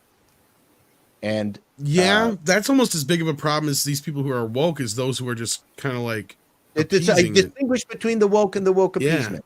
Yeah. Because the part of the challenge is that there's something good at the core of it. That's really what people have a difficult time dealing with, is that this came from something good, but now it has metastasized into this, at least for some people, and that's the problem. It's I try to talk. The people who have woke appeasement syndrome, they're gone. They've been completely compromised. It's basically like when you guilt a parent into doing something, more or less. But yeah. Anyways, I spend my time thinking about this stuff, which is why I come up with these phrases, because I compartmentalize. Well, you've got a lot of the population that's been so bullied and berated into things. Yeah. They just I don't want to fight. I don't want to fight. Just like whatever you say, I'll just agree with you just to get out of the fight. Yep. And it's a shame because everybody should be able to, and that's originally what college was supposed to be about. Like professors were supposed to challenge your belief system and make you explain it, so that if you could explain it, then it's valid. But if you can't explain it, then it's just what you choose to believe. Now, of course, we're like, no, this is the way it is. And if you disagree with, look at J.K. Rowling. I mean, she's the perfect example of like, you didn't click this one box, get out. That's the embodiment of Kramer with the ribbon. It's an oversimplification as well. That's the other part too. Like that's how you can convince or seduce people to your side, is if you can lay it out in the most simplest of forms to the point where they don't actually have to think about it. It becomes very relaxing, so to speak. But at the same time, even though it's relaxing to buy into the concept, it's exhausting when you try to push it onto others. And you're never going to convince anybody of anything, which I try not to. There's no point. But I ask questions to just see where they are. That's about the best anyone can do. People need to ask more questions as opposed to argue more. There's just no point. It's a lot easier to convince somebody of a new idea than it is to convince them that they're wrong about something else. But I wouldn't even go in. That's the thing. Well, I wouldn't even go in thinking that you're going to convince anybody. But it's funny how I have found equal ground. I just had one. Well, that's what people used to do. Yes. But people pull out the labels immediately. I mean, how quickly, two tweets in and you're a Nazi suddenly. What? Right. I had a pastor who said, an accusation will harden the will, but a question can stir the consciousness. And that's how you should be. Absolutely. And it's interesting how, so I've got a lot of very religious customers in the United States, and they've been very accepting of, my religious and non-religious situation. They've actually been fascinated by it as opposed to pushing me out. And it doesn't hurt either that almost all of them have been screwed by fellow Christians, and they're going, well, we'd rather work with a Jew. You've been very good for us, so we've never had a problem with you, and you've always been fair with us, so you were sticking with you. Well, yeah. Because what happens with the very, very religious, people will use each other. I see it all the time. It's kind of a drag to see that. Wow. Yeah. Jack White's flying in some super chats here. He's Wow. pretty much sponsored this episode of Midnight's Edge After Dark. So thank you, Jack. He says, as for my old high school PE teacher, he used to tell funny stories all the time, as a funny one about his troubled niece, and I meant for a short, fat otaku. Okay. Utaku. Otaku? Is that how you say it? Okay. Yeah. Then Jack sent in Wow. $50. Wow. Holy crap, Sure. dude. So the reason I would recommend those two videos is because the commentators give pretty good analysis about the subject. One of them is a Sargon of Akkad. Yep. Analysis is the Lotus Eaters is his new channel / website. He started 2 years ago. Yeah, I Then like he Sargon. goes on. Oh my God. Are you like dipping into your mom's purse? I hope not. Then Jack then comes in and says it's also Marxist subversion. Look up the YouTube channel New Discourse, where James Lindsay goes through the literature and writings of guys like Herbert Marcus and Paulo Freire, if I'm saying that right. the Brazilian. So Okay. Paulo Freire, Freire. is really the architect of all this nonsense in schools. But even James Lindsay, it's interesting. I will seek out counter arguments to James Lindsay just to listen to the people on the left who hate James Lindsay, because it's way more educational than just drinking from one fountain. Yes. I used to be a bit of a political junkie. I've kind of gotten away from it a little bit the past couple of years, but I remember I grew up in a time where discussions were had, even heated ones were fine. For example, watching William F. Buckley on Firing Line, he didn't just call people who agree with him on his show, whether you like Buckley or not. He got everybody from the other side. They got together, they talked. All those shows, growing up in the 70s and 80s, that were about both sides talk. And then this is when liberal and conservative had kind of different meanings than they do today. I used to consider myself right wing. Probably I used to say conservative. Now it means nothing. If someone says, "Are you a conservative?" I'll say, "Yes," because I want to conserve classical liberalism. So I don't know what I am anymore, but I do want to conserve it. I want to conserve that. So maybe I'm a conservative because of that. I don't know what I am anymore. But you're probably picking and choosing those things that are of value to you, and for the most part, you stay away from pinning your entire life on one subject. Absolutely. And some of the stuff you were talking about, Paul, about the Socratic method and a lot of these things, and what's going on with you with friends and former friends on the left and stuff. My dear friend and Professor Raquel is goes through a lot. She's talked about that so many times with me about some of the things, going through a lot of the things she considers herself to be a lefty, and she has no lefty friends anymore. She's from academia, and she doesn't have very many leftist friends anymore, but she continues to refer to herself as a staunch lefty, and if you listen to her talk for 20 minutes, she doesn't sound like one anymore. Well, the overton window is shift. Well, I mean, I've lost a lot where I'm going, no penises in the women's washroom, and I've lost probably half. Wow. Well, and this is the thing is, back in the day, and I've noticed this in and you can kind of notice this in the family structure now. Speaking of holidays, Thanksgiving being one of those holidays, it's like when I was a kid, we had my whole family together, and it went from every extreme. You had, that one right-wing uncle, and you had the uber hippie fucking cousins and all that kind of shit, but they all got along then.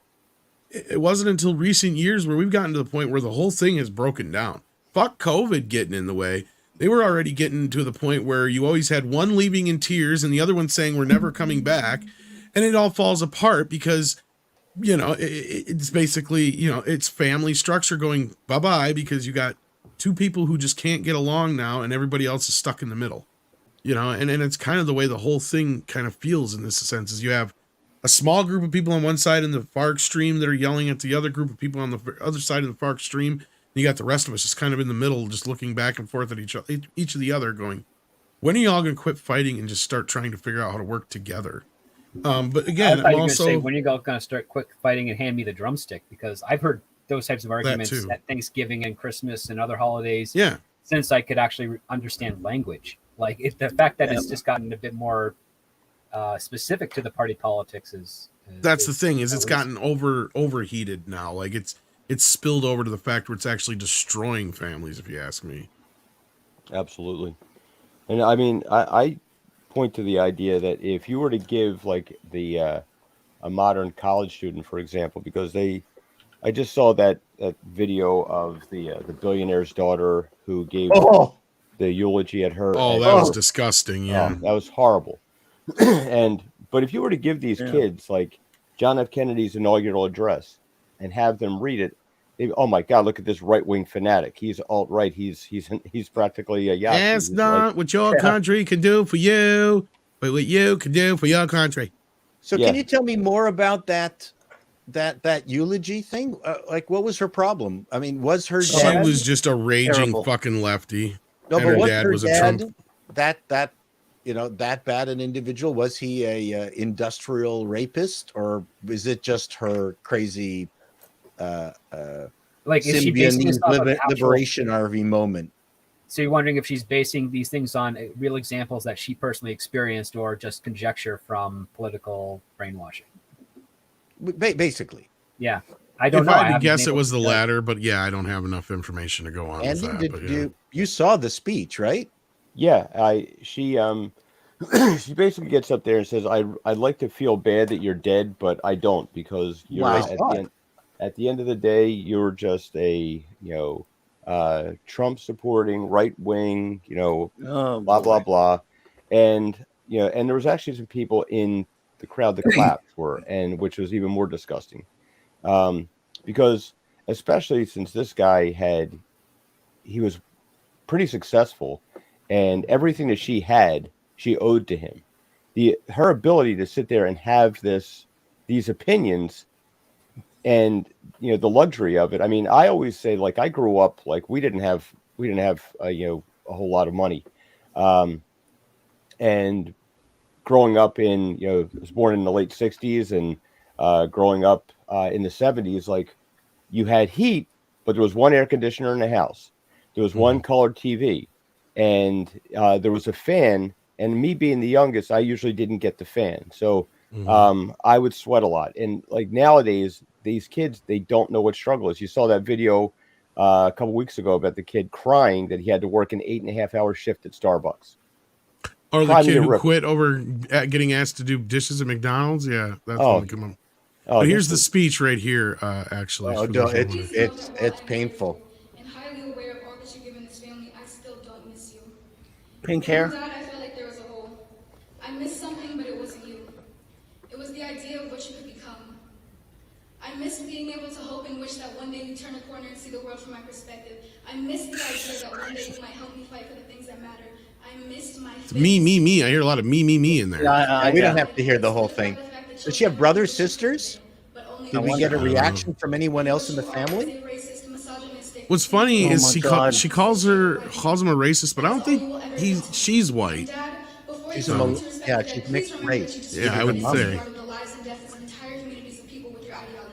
I'd like to know if she got any pushback from anyone there. That's Well, listen at the there's end of the clap. rumblings in the audience, but no one saying, sit down. I would have yelled, Nobody sit did. down.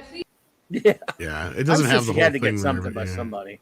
There was some Looney scattered Tunes. applause at the end, like Andy mentioned. But yeah, if that was my Wow. kid, oh my God, I'd come back to life and whack her. no shit. Oh man, that is just. If that was my sister or something like that, oh man, I'd have been on that Oh stage. God, quickly. yeah. I'd have been on It's the like that was- stage very quickly. Yeah, me too. I would have jumped on that stage and pushed her off to the side. Thank you very much. That was very nice. For our next act, Yeah, right. No shit. Horrific. Well, how about Who now? let her All right, up there? Who let her up there? Jesus. Well, she's how the about this? You daughter. say, so now you don't want any of the inheritance, right? You're going to give that all Correct. back? I'm sure she is. Yeah. I'm sure it is. She doesn't. She's penniless. but I think the point is that she had a choice.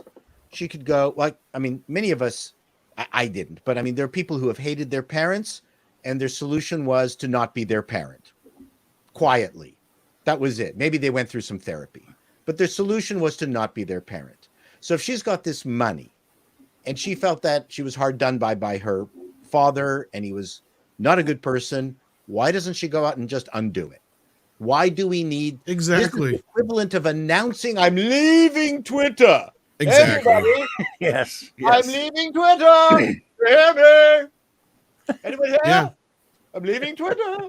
That's what she's Yeah. doing. That's her living Twitter moment. The most she had to do was say, you know, some nice things about her dad. If she wanted to say Or anything nothing about at it, all. Or nothing at all, like you said, and if she wanted to do or say anything about it, put the money to the fucking test. You really think your dad is this Yeah. horrible person? Then take every single dime that you just got left to you, which I'm sure is a couple $1 million or better, and We should actually get from there. go and do the things that you claim your dad never did. That's my But you point. won't, because you're a fucking hypocrite. I know. And that's the thing. It's like, yeah, it's just like people like Amber Heard Let's- who piss me off. Exactly. Now she's going to be funding some beat poet. Yes. Look, let's be fair. This girl has mental problems, and they let her go up there and just. I mean, she's just pathetic. At this, like a lot of people, I think she has serious mental problems. She's Well, not- and I think we've not gotten to a sane. point where we've allowed too many people to get away with this craziness and calling it Yeah, mental they should problems have when it called her down. isn't. I just think she does. It really isn't. It's more or less just people being completely narcissistic assholes. Yep. Oh yeah, she's that. It's you're not But, believing what I believe. You're not going to do what I'd say. Well, then fuck you. I'm taking my shit and I'm going home.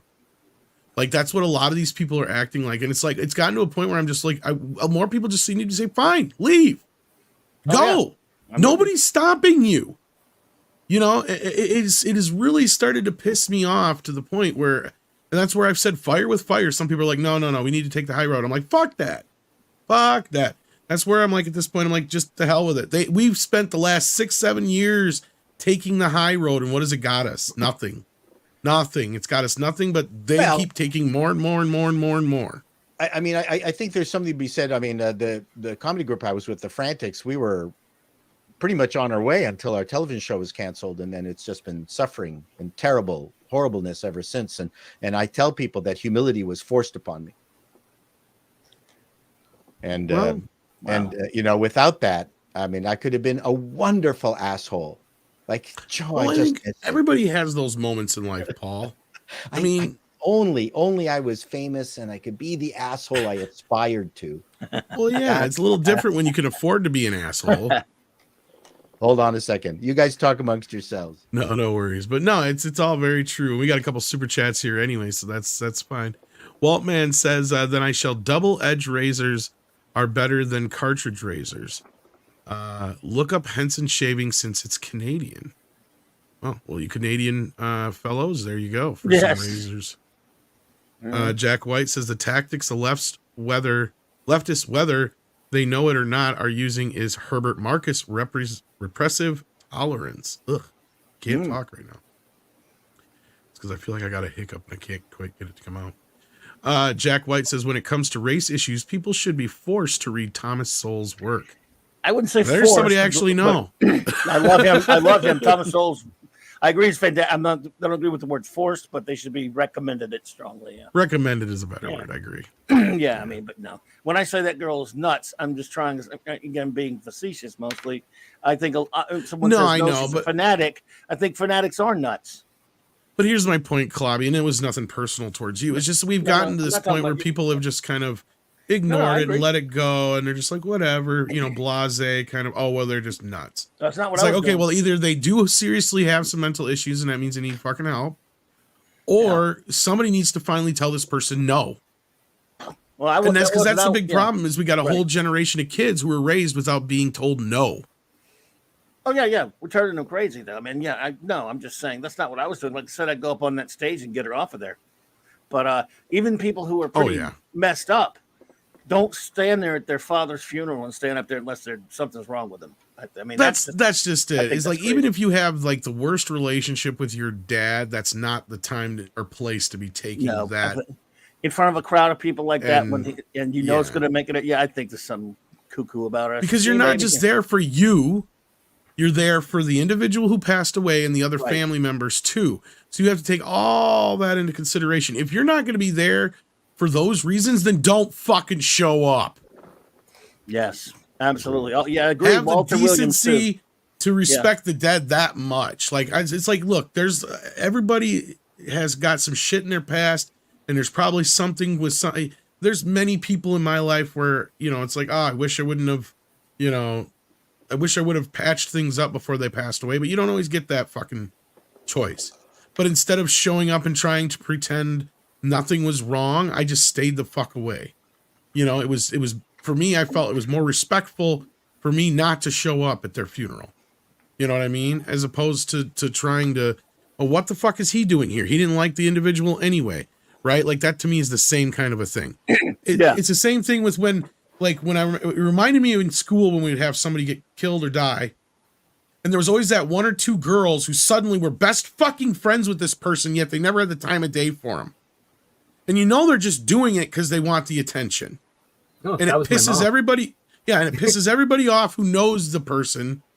And it's one of those things that just ruins the whole situation for the individual who passed away, because then it's not about them anymore. It's about this other individual's grief who didn't have the time of day for this person before that. Right. And absolutely. It's just ridiculous. Absolutely. I think I owe Jack $5.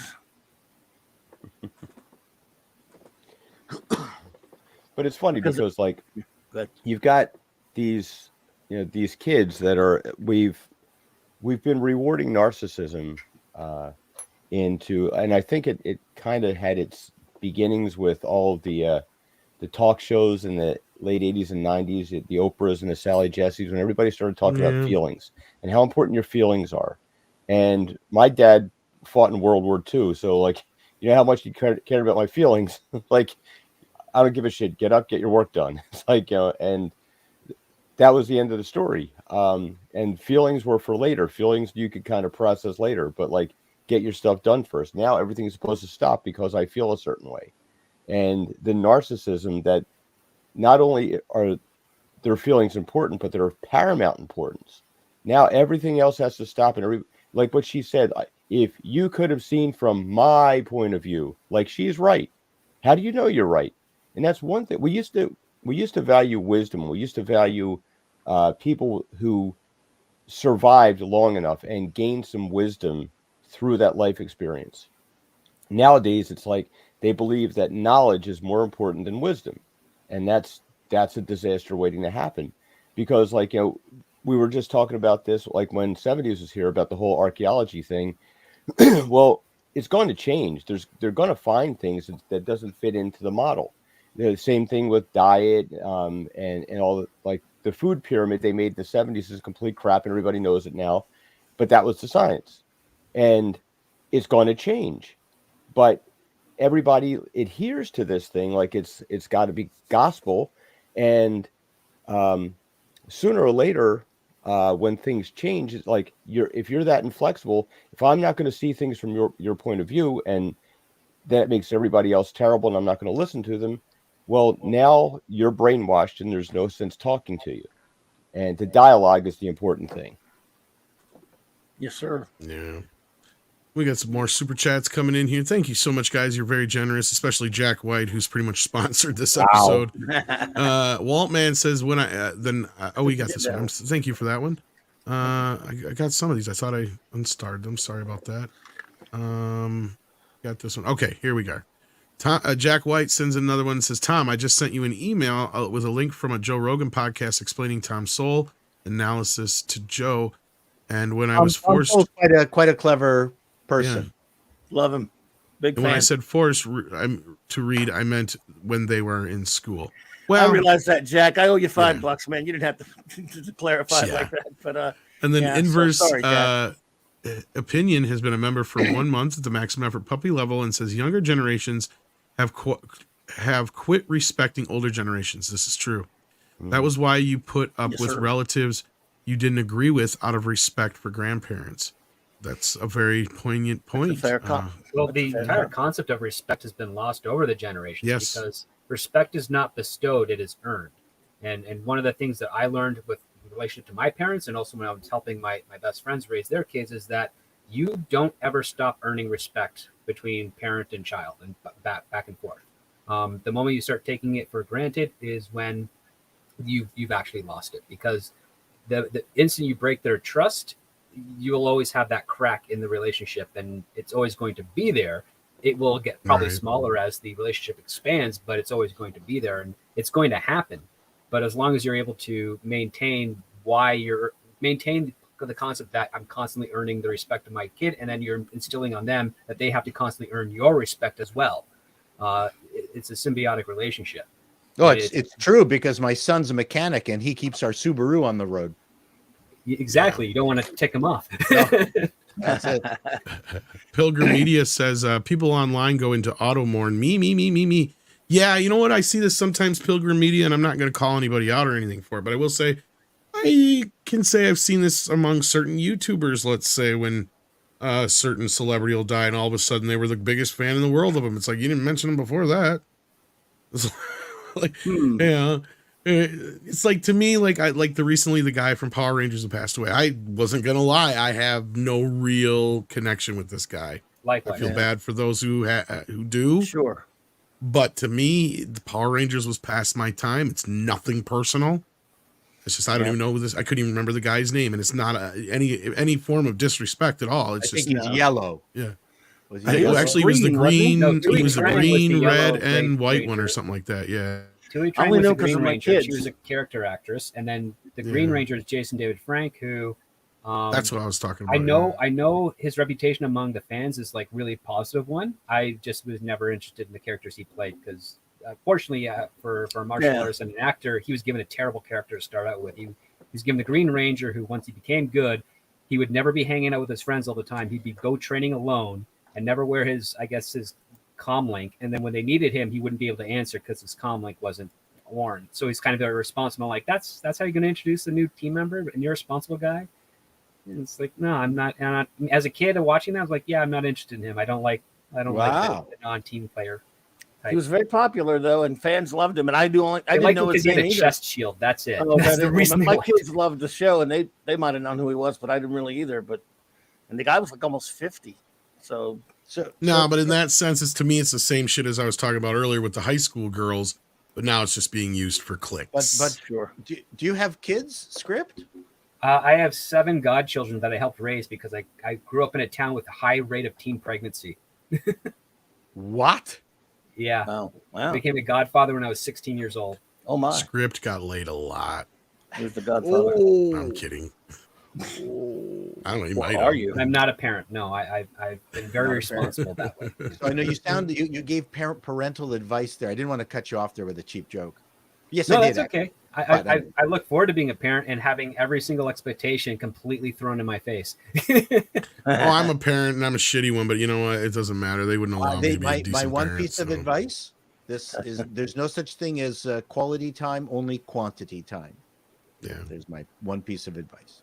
Jack White says, whenever I think you, the science, I think of the line from the Batman Beyond. Sometimes it's about finding the wrong answers before finding the right ones. That's what science is about.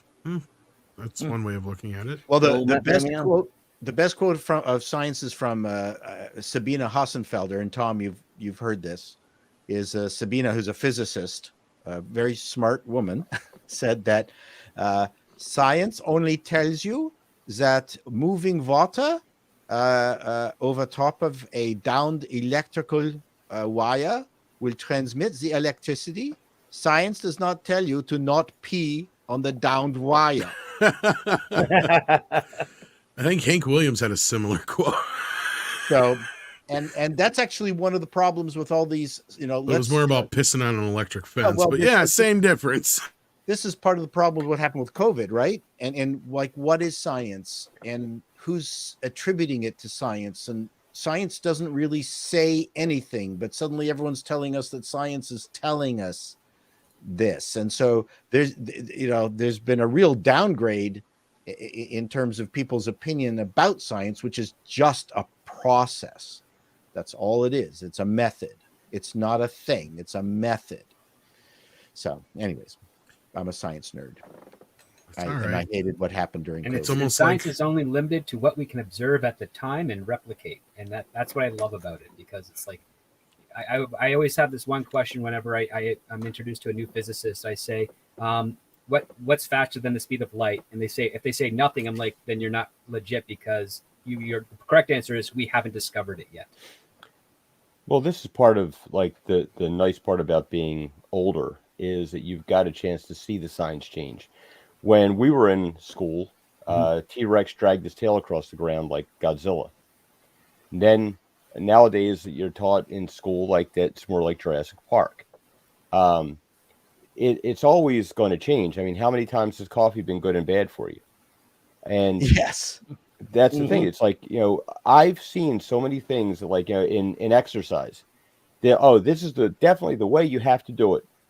10 years later, yeah, don't do it that way. That's bad. At least. Well, and the problem with that, Andy, is going right back to the coffee thing. That's a great example because, we'll find out years later that, oh yeah, the whole reason there was this study on that beef was bad for you and worse for you than other meats is because the poultry companies paid for Who it. funded it? Exactly. You start to find all this shit out, down the road. And that's the Follow thing the is you money. can't trust a goddamn thing that comes out of anybody's fucking mouth anymore.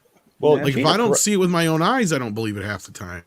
Gina Carano just put out, it was either a tweet or an Instagram thing the other day, and it was like, they told me to follow the science, but I couldn't find it, so I followed the money and I found the science. Yep. Good. Yeah. There you It's go. like- And you found the science. There you go. money. Yeah. That's a good saying. I like that. Jack White says, I have a theory about these leftists. I think a lot of them were the youngest kids in their proto-collar, particular, I think he means, family. So I wonder if the attitude is because of the youngest kid getting a way of leeway. I think here's the thing. It's a generational thing. And I'm not trying to dump on all kids. There's a lot of great kids out there. There's some very smart kids out there. Not all kids are like this, but you have a generation now that has been grown up, and it's a step past the participation generation. It's gone to the point where they don't even have sports anymore. And if they do, there's no rules. There's no points. Everybody gets a turn. Everybody scores a goal. Nobody loses. There's no sense of sportsmanship. There's no sense of competition, which is healthy. You don't want to push kids to the point where they're, stressed and shit, but there is a healthy nature to a little bit of competitiveness among kids, especially when it comes to boys. They almost need that to learn structure and teamwork, right? It's a big part of growing up. And, we don't have these things anymore. The arts were already getting shoved out the door. Now the sports are getting shoved out the door for this reason, which is fucking weird, right? The arts were getting lost just because they didn't have the fucking money, right? Plain and fucking simple. They didn't have the goddamn money. And when it started coming to the sports thing, it was all about the competitiveness. And we don't want kids having their feelings hurt because they didn't win, or they didn't get to score a goal, or they didn't get to play. And that's the other thing is they started with this whole deal of every kid gets to play a certain amount of time in the game, regardless of how good they are. Right? Which to a point with younger kids, fine, just to get, the whole idea of being, active and part of the team. But once you get older, you got to understand, like, you're not going to be able to score a touchdown every time, but that kid can. That's why he's in the fucking game. And I'm on the sideline. It's part of life.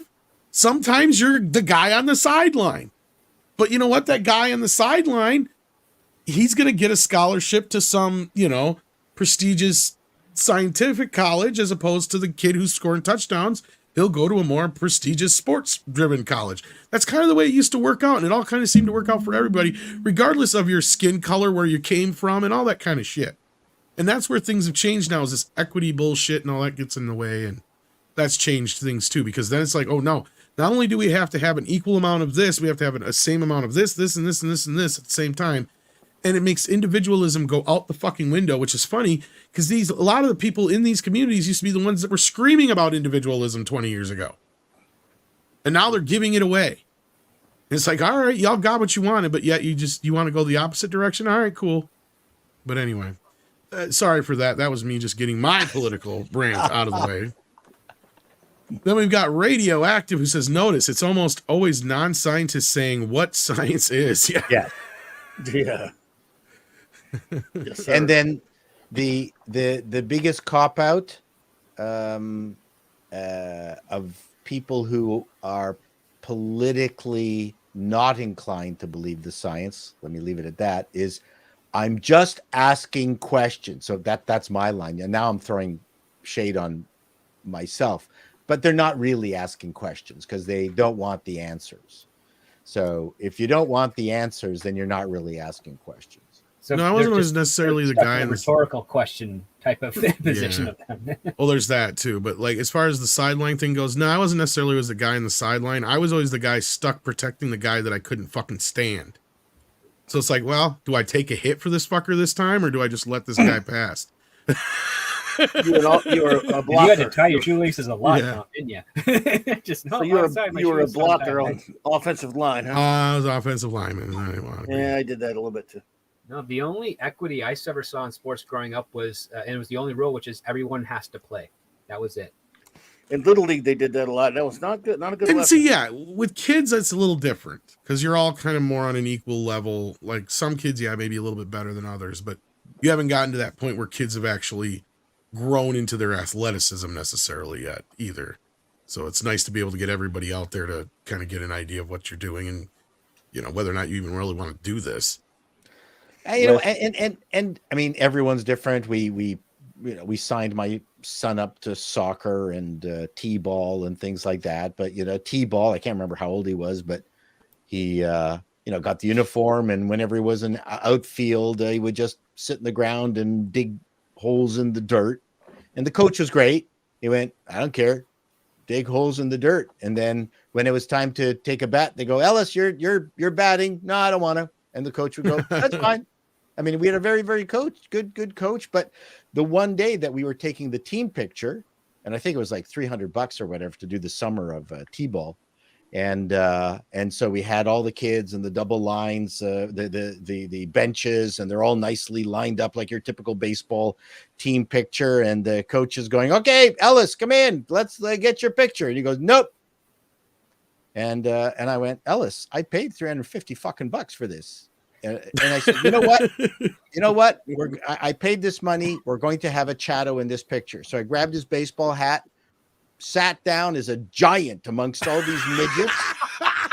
I sat in the middle with all these, and the kids are like going, like I invested this. in this fucking team. And I'm going, come on, take the picture. You got a chatto. Let's get this picture. And I hear this voice off to the side. Dad, okay, I'll do it. You're embarrassing me. And I just casually walked back, gave him the hat. And he was scowling, and he sat in the middle. He's gonna have his picture taken, and I got him. Got his picture in the. At least he didn't play, but I got the team picture. See, you know what's hilarious about that, Paul, is someone would say, "Oh, you're abusing your child. You embarrassed your child," and all. They would go off on you today. It's like, no, that built some character in your kid.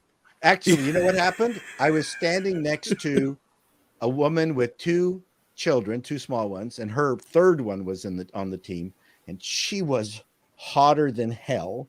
And I came back, and she said, "You're a fantastic father." And I went, "Oh, man, was she good looking?" It was terrible. Nice. It was good. It was a fun moment. But again, you know, it's one of those, it's improv thinking, and it was fun. Ellis never wants to talk to me again. I've completely, speaking of what Script Doctor was, completely I've got lost this whole his other trust. thing playing in my head with the hot chick, like in National Lampoon's Vacation. Yes, With the pool. This is crazy. This is crazy. This is Yep. crazy. Oh man, So what were you doing, she was- Dad, with the lady in the pool? I was always ordering for some food, some fish for you and Mom and the family. in her eyes, I could just see. I wish my husband wasn't such an idiot. It's like in her eyes, I was like, "Oh man, I could have some if I just said the right thing." No, that's. But I mean, it's fun to think like that. I remember somebody told me before when we were having our very first kid, our daughter. They said, "Your kid is going to have this tantrum moment in between." When they're done with nap time, but they're not done with nap time. And it's about 2.5. right? Two and a half for a girl, 3 years old for a boy. And in one of the biggest malls in Toronto, we're there at 1 o'clock, and Haley suddenly loses it, drops down the terrazzo onto the terrazzo concrete in the big rotunda, and there's just like hundreds of people walking by us, and she is just screaming and flailing her legs, and people are looking at us, of course. And I'm going, okay, what am I going to do? I'm not going to just drag her. So I just laid down next to her, looked up, and I went, wow, Haley, I've never seen the mall from this angle. And then I heard her stop crying, and I'm looking up, and I'm going, oh, look at all the tiles. This is really neat. And she goes, Dad, get up. Dad, you're embarrassing me. Oh, okay. So honestly, if you don't embarrass your kid often, then that means you're not doing something right. No, you have to embarrass your kid. So there you go. And it's part of the job. And you don't have to hit them. Yeah. My favorite story was my eldest godson refused to take a bath when I was babysitting him, and I said, "Okay, we're gonna go play out in the yard." And I grabbed the water hose and some bars of soap, and I would just hit him with the hose and then throw bars of soap at him. And I said I'd stop once you go inside and take a bath. And after about 20 minutes, he finally gave up because he couldn't find the other hose or a super soaker to get me with it. But he's now taken the bath. He doesn't have to have one. Well, I mean, hot water just to fight off any potential cold. Like that's basically what I was worried about. Is like he's gonna get sick, but he's young, so he'll bounce back. He was like 7, I think. Yeah, he was on 7. I think that's a good technique. Yeah. You got to let kids find out stuff on their own. See, nowadays I probably wouldn't use a bars of soap. I'd just get dish soap and then squirt it into the hose as it's coming out, just to hit him with suds. Right in his eyes. That's a good idea. Right in his eyes. There you go. Right in the eyes. Jack White says another commentator that I would recommend for you lot is the YouTuber Styx Hexenhammer 666. Hey, I got that one. I think. Oh, I know. There you go. Yeah, there you go. He's got some good stuff. And then Ender You got to keep it up long enough so we can write it down. Oh well, there you go. Styx Hexenhammer 666. Yeah. There you go. Well done. Oh, this is all evil. The river Styx Hexen. Wait a second. You're leading me into this non-Christian something. Play it backwards, Paul. Underscore Magus. Oh shit. Buy Apple products. Buy Apple products. That's right. No disrespect to Frank, Rip, but Power Rangers has always been cut down Super Sentai. Watch Zayu Ranger on Zoo Shout Ranger. Factory. It's complete. Zoo Ranger. So fun fact. So Zoo Ranger, which they sing it in the show, but it sounds like they're saying Jew Ranger, and that reason is why Haim Saban bought the American rights for Power Rangers and reworked it into a show because he thought it was a good omen that there's these, but from his quote, Jew Rangers were superheroes. Wow. Yeah, and it ended up becoming a multi-billion-dollar franchise for him. Well, Wow. Dang. Him and Shook Levy. And they said gefilte fish a lot. They did. Well, and yeah, crazy for All a the Japanese show. But I have a number of the Super Sentai seasons on digital, and I quite enjoy them. They're really cool, unexpected type of storytelling. I was aware that they were a part of another show cut into an Americanized whatever, but yeah, that I knew. Oh. It's quite obvious And, when you see one shot on film, the other shot on videotape. Yeah. Yeah, well, there's that too. Shot on videotape. Yeah, there's that too. But I never really watched it. I was already I was too old by the time that came out. Ninja Turtles was like my last new thing. You know what I mean? As far as a kid, being a kid and the kid products. Well, don't you have kids? Tom? I do, but like my kid was into Hot Wheels and shit. Okay. So like his stuff was mostly just cars and Legos, and I tried to get him into movies. He liked like Back to the Future and some things like that, but nothing otherwise. I mean, when he was a little kid, he would watch like a lot of the PBS Kids stuff. He was really into that stuff, but there was never any of that where he'd be like, "Oh, get me this doll," or "Get me that guy," or anything like, like he never really got into that stuff. He was more into cars and things on wheels and Yeah, my Yeah, daughter so- and I were the theater buddies and movie buddy. We went out and did that together, and we watched Sailor Moon. My daughter loved that. Yeah. Yeah, my Fighting kids were evil fine. by moonlight. Yeah. Oh wait, I remember that. I never sat through an episode. I watched Samurai Pizza Cats instead. But Clobby, you have to take off on us, I guess. So, I do too, and I've got this appointment at 8:30 with someone. oh, okay. Well, we got a couple super chats, and I was going to wrap it up anyway. But if you guys need to head out now, that's understandable. So, whoever Sure, wants to it's go gonna get ready first. for the show tonight. Go ahead, Paul. I'll after you, sir. Oh, I'm gonna go. Yeah, there's this obnoxious person I got to deal with tomorrow morning. Yep. I'll see you, everyone. Thank Great you. to see you again. Take care, Paul. Have a Thank good you for being here. And Clobby, what do you got coming up?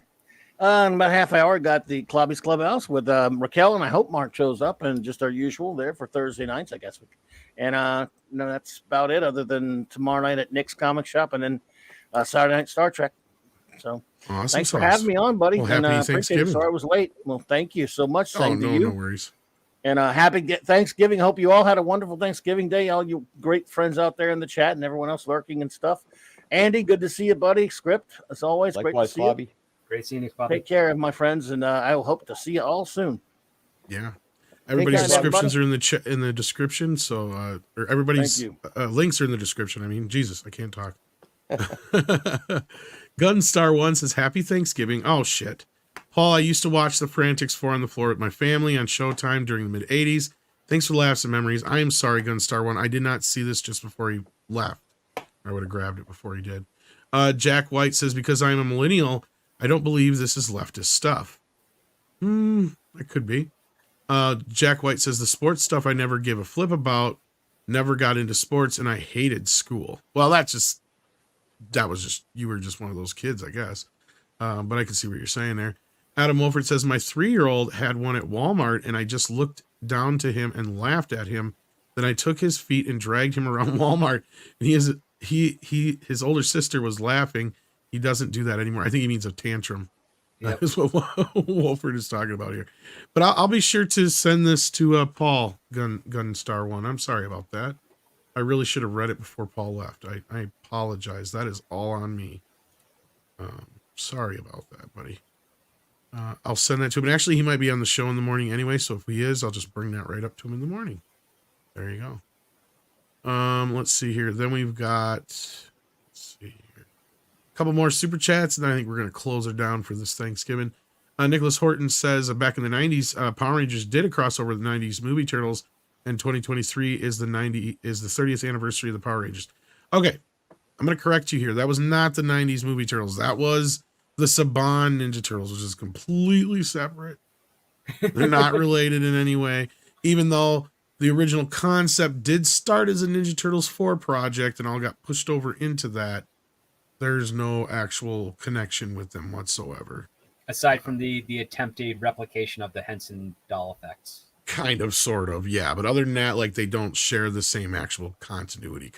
No, they don't. Only in by alluding to or whatever, but that's about it, I think, from my memory. But yeah, that's a part of the Ninja Turtle history that the Ninja Turtle fans do not like to acknowledge.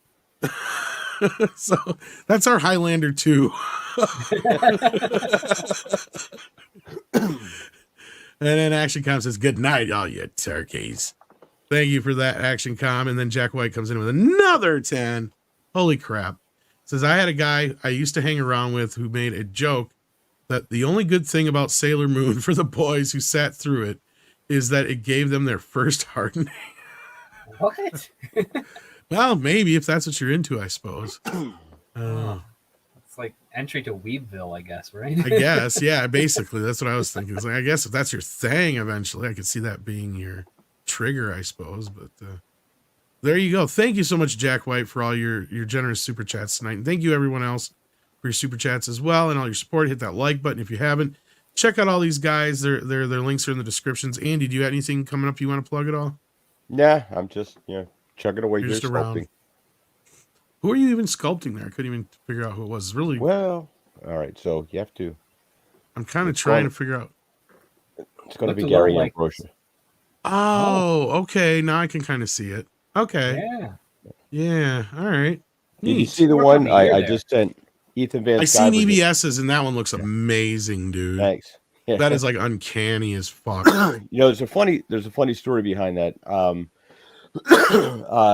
About a year or so ago, I've obviously been a big comic fan all my life, and I was going to send him a figure of Kelly Sue DeConnick, but then I found out what he did to all the Rose Ticos. I'm like, you know, I don't want to put this much work into something for him to destroy it. I don't think you would if you did it, but I get what you're saying. Yeah. So I was waiting till the shipment of the Cyberfrog toys came, and because I was going to see if I could mock one up in a larger scale to send that along with his figure. But then he was on Doomcock stream the one night, and I was talking to him, and and somebody said something. I was like, you know what? I'll just send this to him now. So I did a couple tweaks on it, and off it went. And everybody, it's funny. He didn't show the accessories I sent with. He's got a bucket of chicken, a pie, and a couple little frogs. But he didn't show all that stuff. Everybody in the thing, does it come with pie? Does it come with pie? Oh, yeah. He should have showed off the accessories. Yeah. Jack White said, just type in Sailor Moon transformation sequence to see what I mean. Oh, I've seen it. That's one of those things I've actually seen. So I know what you're talking about. But thank you again, Jack. That's very generous of you. And happy Thanksgiving to all of you out there in the chat. I'm thankful for all of you. Oh, and Jack sends in another one. It says, and I have to add, which is one of the reasons why I hated school. One of them, anyway. Well, I was never a big fan of school either, so I understand, Jack. It just wasn't my thing. But yeah. But anyway, Script, I forgot to ask, do you have anything coming up? Are you going to do any video gaming or anything like that? If I get the next few parts of my PC, I'll be able to host. Oh, that's right. I'll Yeah. Host some streams. I keep spacing out that tomorrow, you got morning I'll be offline. I have to take care of this old guy for a few hours. This Paul Chato guy, is that what that's all about? Yeah. Is he really your grandpa? He's not old enough to be my grandpa. I know, I was kidding. It was a joke. You said old guy, so I was trying to make it even. Yeah. But once I'm done that, I should be able to join you guys on the morning show if needed. Cool. And hopefully I'll get the next few parts in the next few days, and then I can start hosting some streams again, and maybe even start a couple of East Coast morning live shows. Down the road. Then Jack White says, I have a learning disability. ADD is what I meant. Oh, okay. Gotcha. Well, I was in the special ed room too, Jack, but at that time they didn't know what to fucking diagnose me with. But if it was probably now, it'd probably be like Asperger's or some autistic something. Oh yeah. Yeah. It's funny. My daughter's going to school for education. Yeah. And so she's going down this list because they're teaching all the kids now, about like the signs for autism and things like that. And so she gets my son and she's like, hey, Glenn. She reads off all these things. Like, you think these things apply to you? And he's like, oh, yeah. Yep. She's like, yeah, they're all autistic things. He's like, yeah, I can see that. He's like, yeah, okay, I get it. But I don't know about a ADD child and stuff- prodigy. Yeah, Sorry, I was in they put me in the gifted and talented programs when I was in school. And I was so bored, I just like got into so much trouble they kicked me out. I don't know about being a child prodigy. That's stretching it. But we did do, like, it was one of those things where I had such a difficult time with certain things that after a while they would let me get away with doing like video projects or audio projects instead of actually doing the paper project. And it would kind of become like an event in some like we have like this Star Wars parody where literally one scene in the whole thing had anything to do with what the project was about, but it still got us an A. Oh, I guess it's A for effort, right? Yeah. Well, it was so much fun. It was a Star Wars parody. And it's actually somewhere out there in the internet. I'm not going to tell anybody. You can find it. It actually says during the scene, this scene got us an A in English class. All it is my buddy. We're trying to figure out, we got to work in Greek mythology. Like, I already worked at the argument that Star Wars was kind of similar to Greek mythology. So I'm like, if worst came to the worst, I was going to use that. But I'm like, let's just be safe, because there was a scene where we killed a bunch of stuffed animals that were like the stand-in for the Ewoks. So he's like, just give them all a bunch of mythological names. So he's like, I've killed all the Ewoks, Hephaestus, the Gorgon. Like, he just started naming off all these names. Like, something I don't know. Oh, you totally Ed Wooded it. Yeah, it was hilarious. It was pretty funny, actually. The one got us in trouble, though, because we went a little too overboard. But somebody stole that tape. I can't find the master of it. Jack White says, as for entertainment, well, we still have anime and manga, which is a good thing. Yep, for the fans of that, you definitely do. And I'm going to try. I'm going to try in some of it. I just got to find some time. And, it's like I got to squeeze enough things in as it is. But thank you, Jack, for all the super chats and the recommendations, and we appreciate that. And thank you all for being here today. We appreciate that as well. Happy Thanksgiving to everybody. See you next time on the morning show. Yeah, I think that's about it. What the hell is wrong with you people? I don't know. But you're here, and we still love you. That's all that matters. Yay! And with that, I must run out the door. I got molested in a little boy's room.